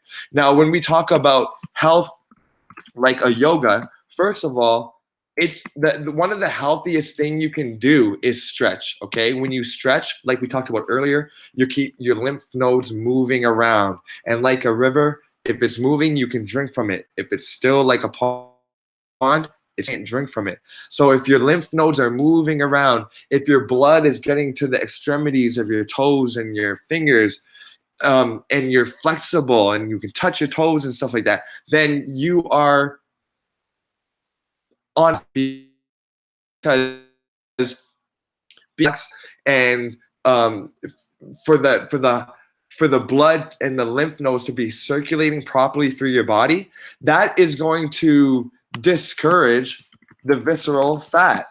That is going to break apart the visceral fat. So if you're working out and you're pumping iron, you're not really addressing the visceral fat that builds up. Okay, now you could be, but most people on a prison diet isn't, and this is why. The prison diet is full of, like you just talked about, is full of foods that are unbalanced and are processed. Ramen noodles, okay, white rice and whatever, the crackers, everything that you get in jail. The peanut butter packs. You know, when my boys would go to the jail, they come out of the bin, they say, yeah, man, I tried to stay off meat, but all they have was bread and peanut butter packs. And I would just eat bread and peanut butter packs. A Jewish guy I knew, he doesn't eat meat. He got out of the bin and he said, yeah, all that they give me was crackers and peanut butter packs. And I would have to actually trade my meals for peanut butter packs. So it's horrible what they give you in the jail. And what it is it's fraction what you need to digest it. Remember, we talked about that. We said your body gives up a certain amount of energy by digesting food. And if the food that you're digesting doesn't have the amount of, if it's not intact and doesn't have everything it needs to give your body back the energy, then you're left in a deficit. And what happens when you're left in a deficit is like when you're being chased through the desert or you're about to die, you start to panic and you start to go into hypertension mode, okay? When you're working out and you see, it's so beautiful how things work on the macro and micro. When you work out, you look alert. You look like you just got out of a fight, okay? Your hairs are standing up. You see the goosebumps. You know, your nipples are poking out. Your veins are pumping through. It looks like you're ready to scrap or defend something. Now, imagine doing that all your life. That means that your body is always on the defensive. It's always in hyper stress mode, okay? It's always being stressed out. And the women that are doing this is especially damaging because the types of hormones that are produced under that stressful type of workout conditions, because remember, all types of workouts were made in military conditions. How to make a 14-year-old boy into a 14-year-old man within 6 months of training. Okay, so when a woman creates these types of hormones, they're very testosterone-like. They mimic testosterone male hormones. Thus, they have problems oftentimes giving birth. The skin, the nice fat, the nice fatty skin that stretches is suddenly gone and is turned to abs. They got to get implants, most of them, because they don't feel like a woman, so they just get implants put in there. So it's like rock hard. So it's completely transforming the body for the worse, and the men, it's bad as well. When you are always on high alert like that, your blood pressure is always up, and you're probably gonna die from some sort of heart attack or a brain aneurysm, and some sort of clot that is going to make you say, "Huh, he was eating so healthy. What happened to him?" Well, he wasn't addressing the fact that what he was eating was never giving him back the nutrients that he was taking out. When you sweat, you're sweating out so many vital nutrients. And if you're not eating food, if you're eating whey and fractionated foods and vitamins, you're not putting back in your body what it's taking out. Thus, you look like you're freaking, you know, a wildebeest. It's always on the prowl. Arrgh!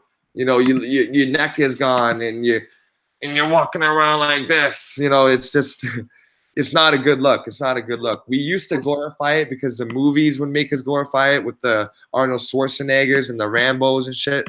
But no, but it's not good. And you can get just as built and shredded on a vegan diet doing it the healthy way. But look, though.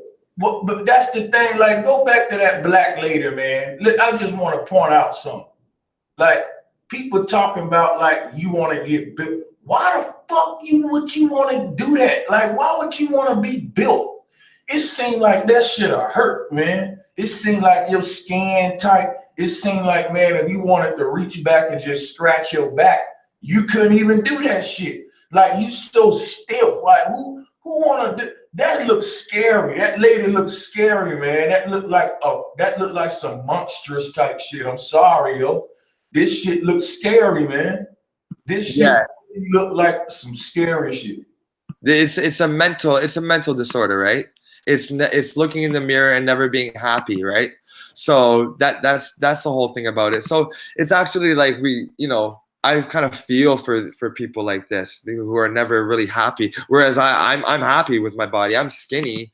I'm not really defined or anything like that, but I'm happy. I look in the mirror. I'm good. I know I work good. I work long. I fuck good. You know what I mean?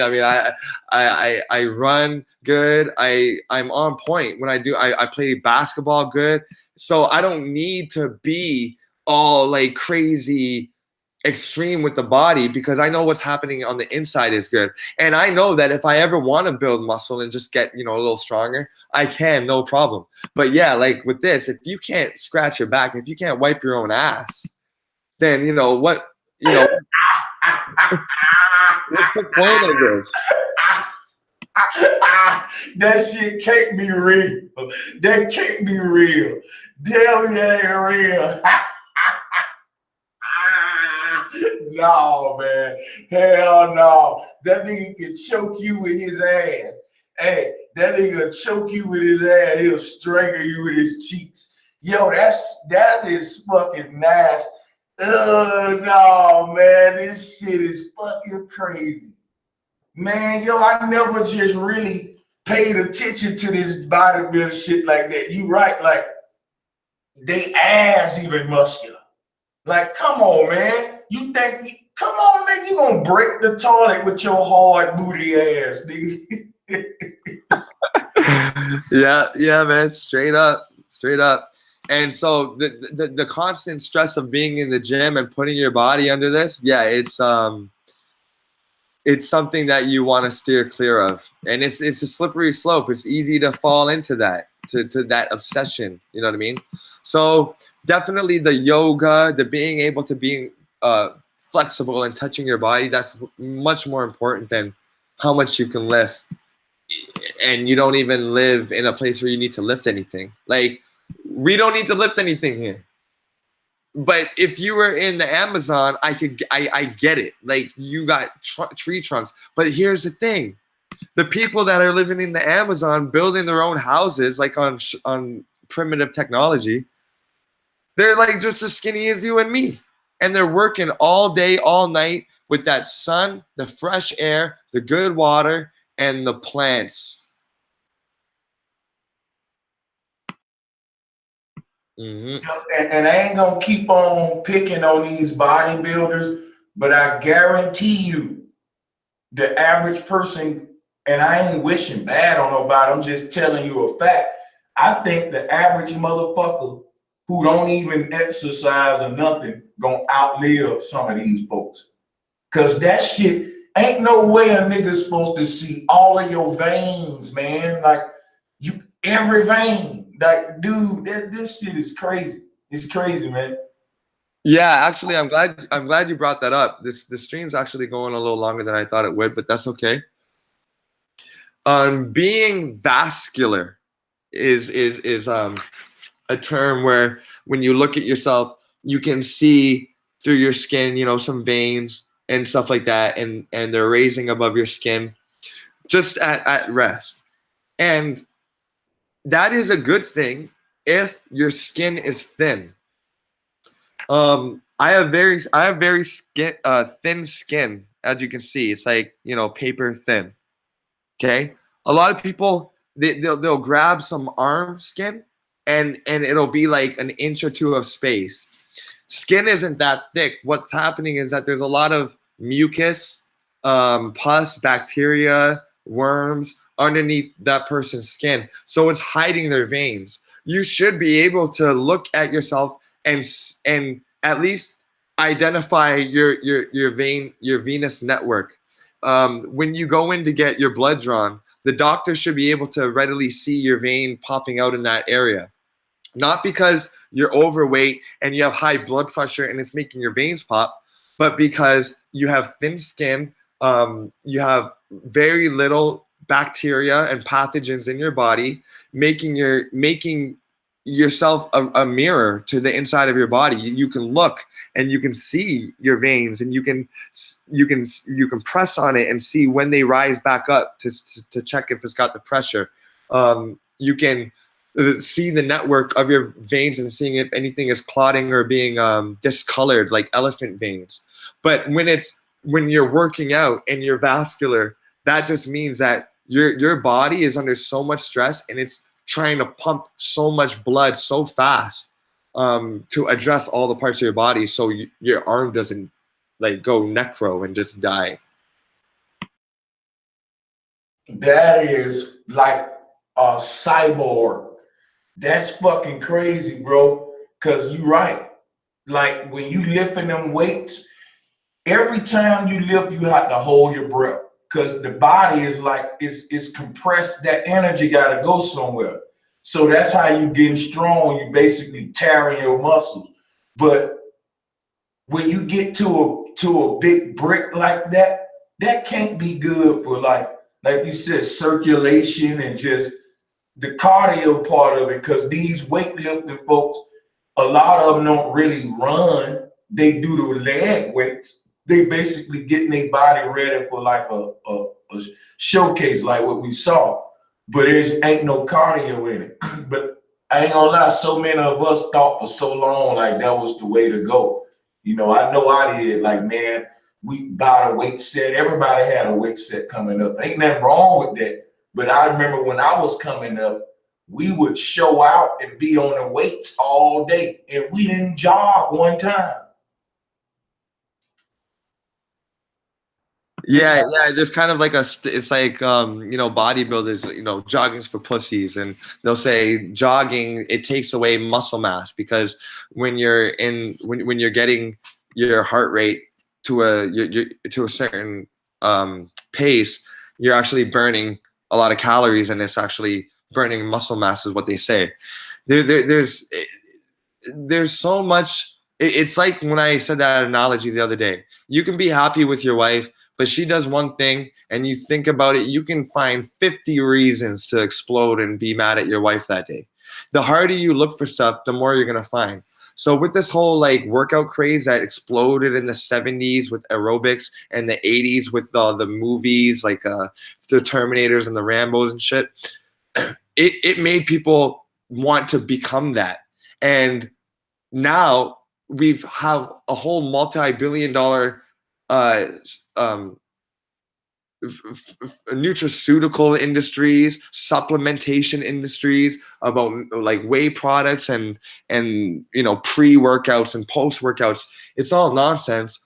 All that stuff would go away if they just adopted a whole food, plant-based diet, because it has the amino acids to build your own proteins. It has the carbs to give you the energy to get to the gym. It has the salts to keep you hydrated and your cells communicating intelligently. And it's got the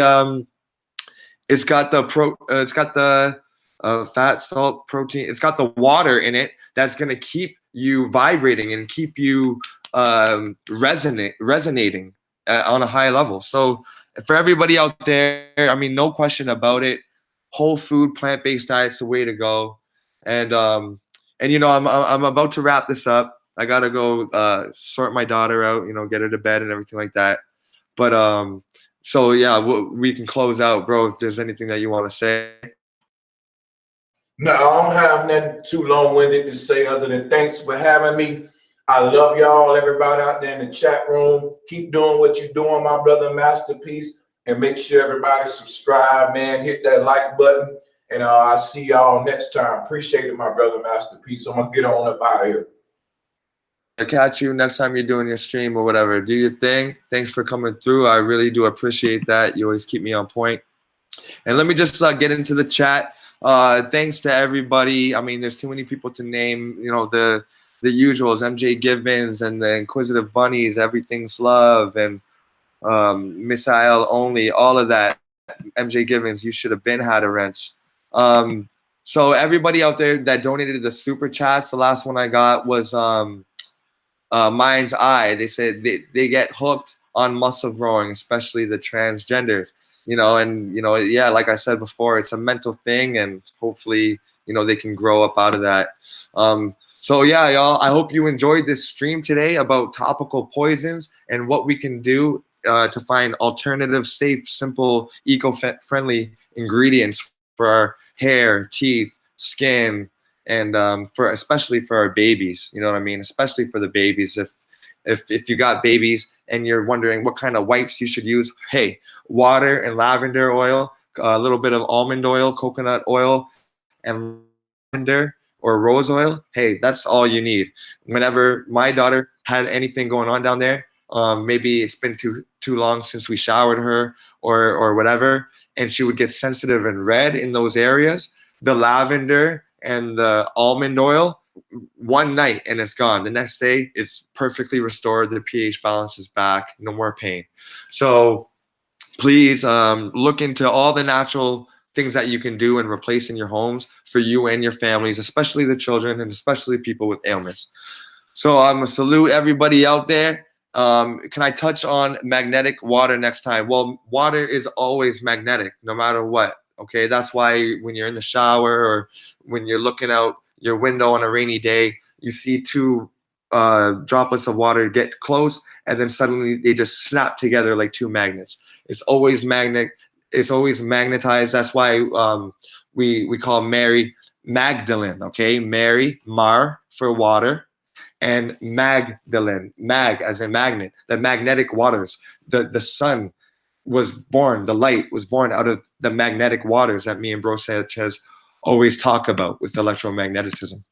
Okay, guys, thank you so much. Hope you enjoyed it. Email me, masterpiece9@gmail.com. I'll drop it in the description. Thank you so much for the support, and y'all be power and protection. All right.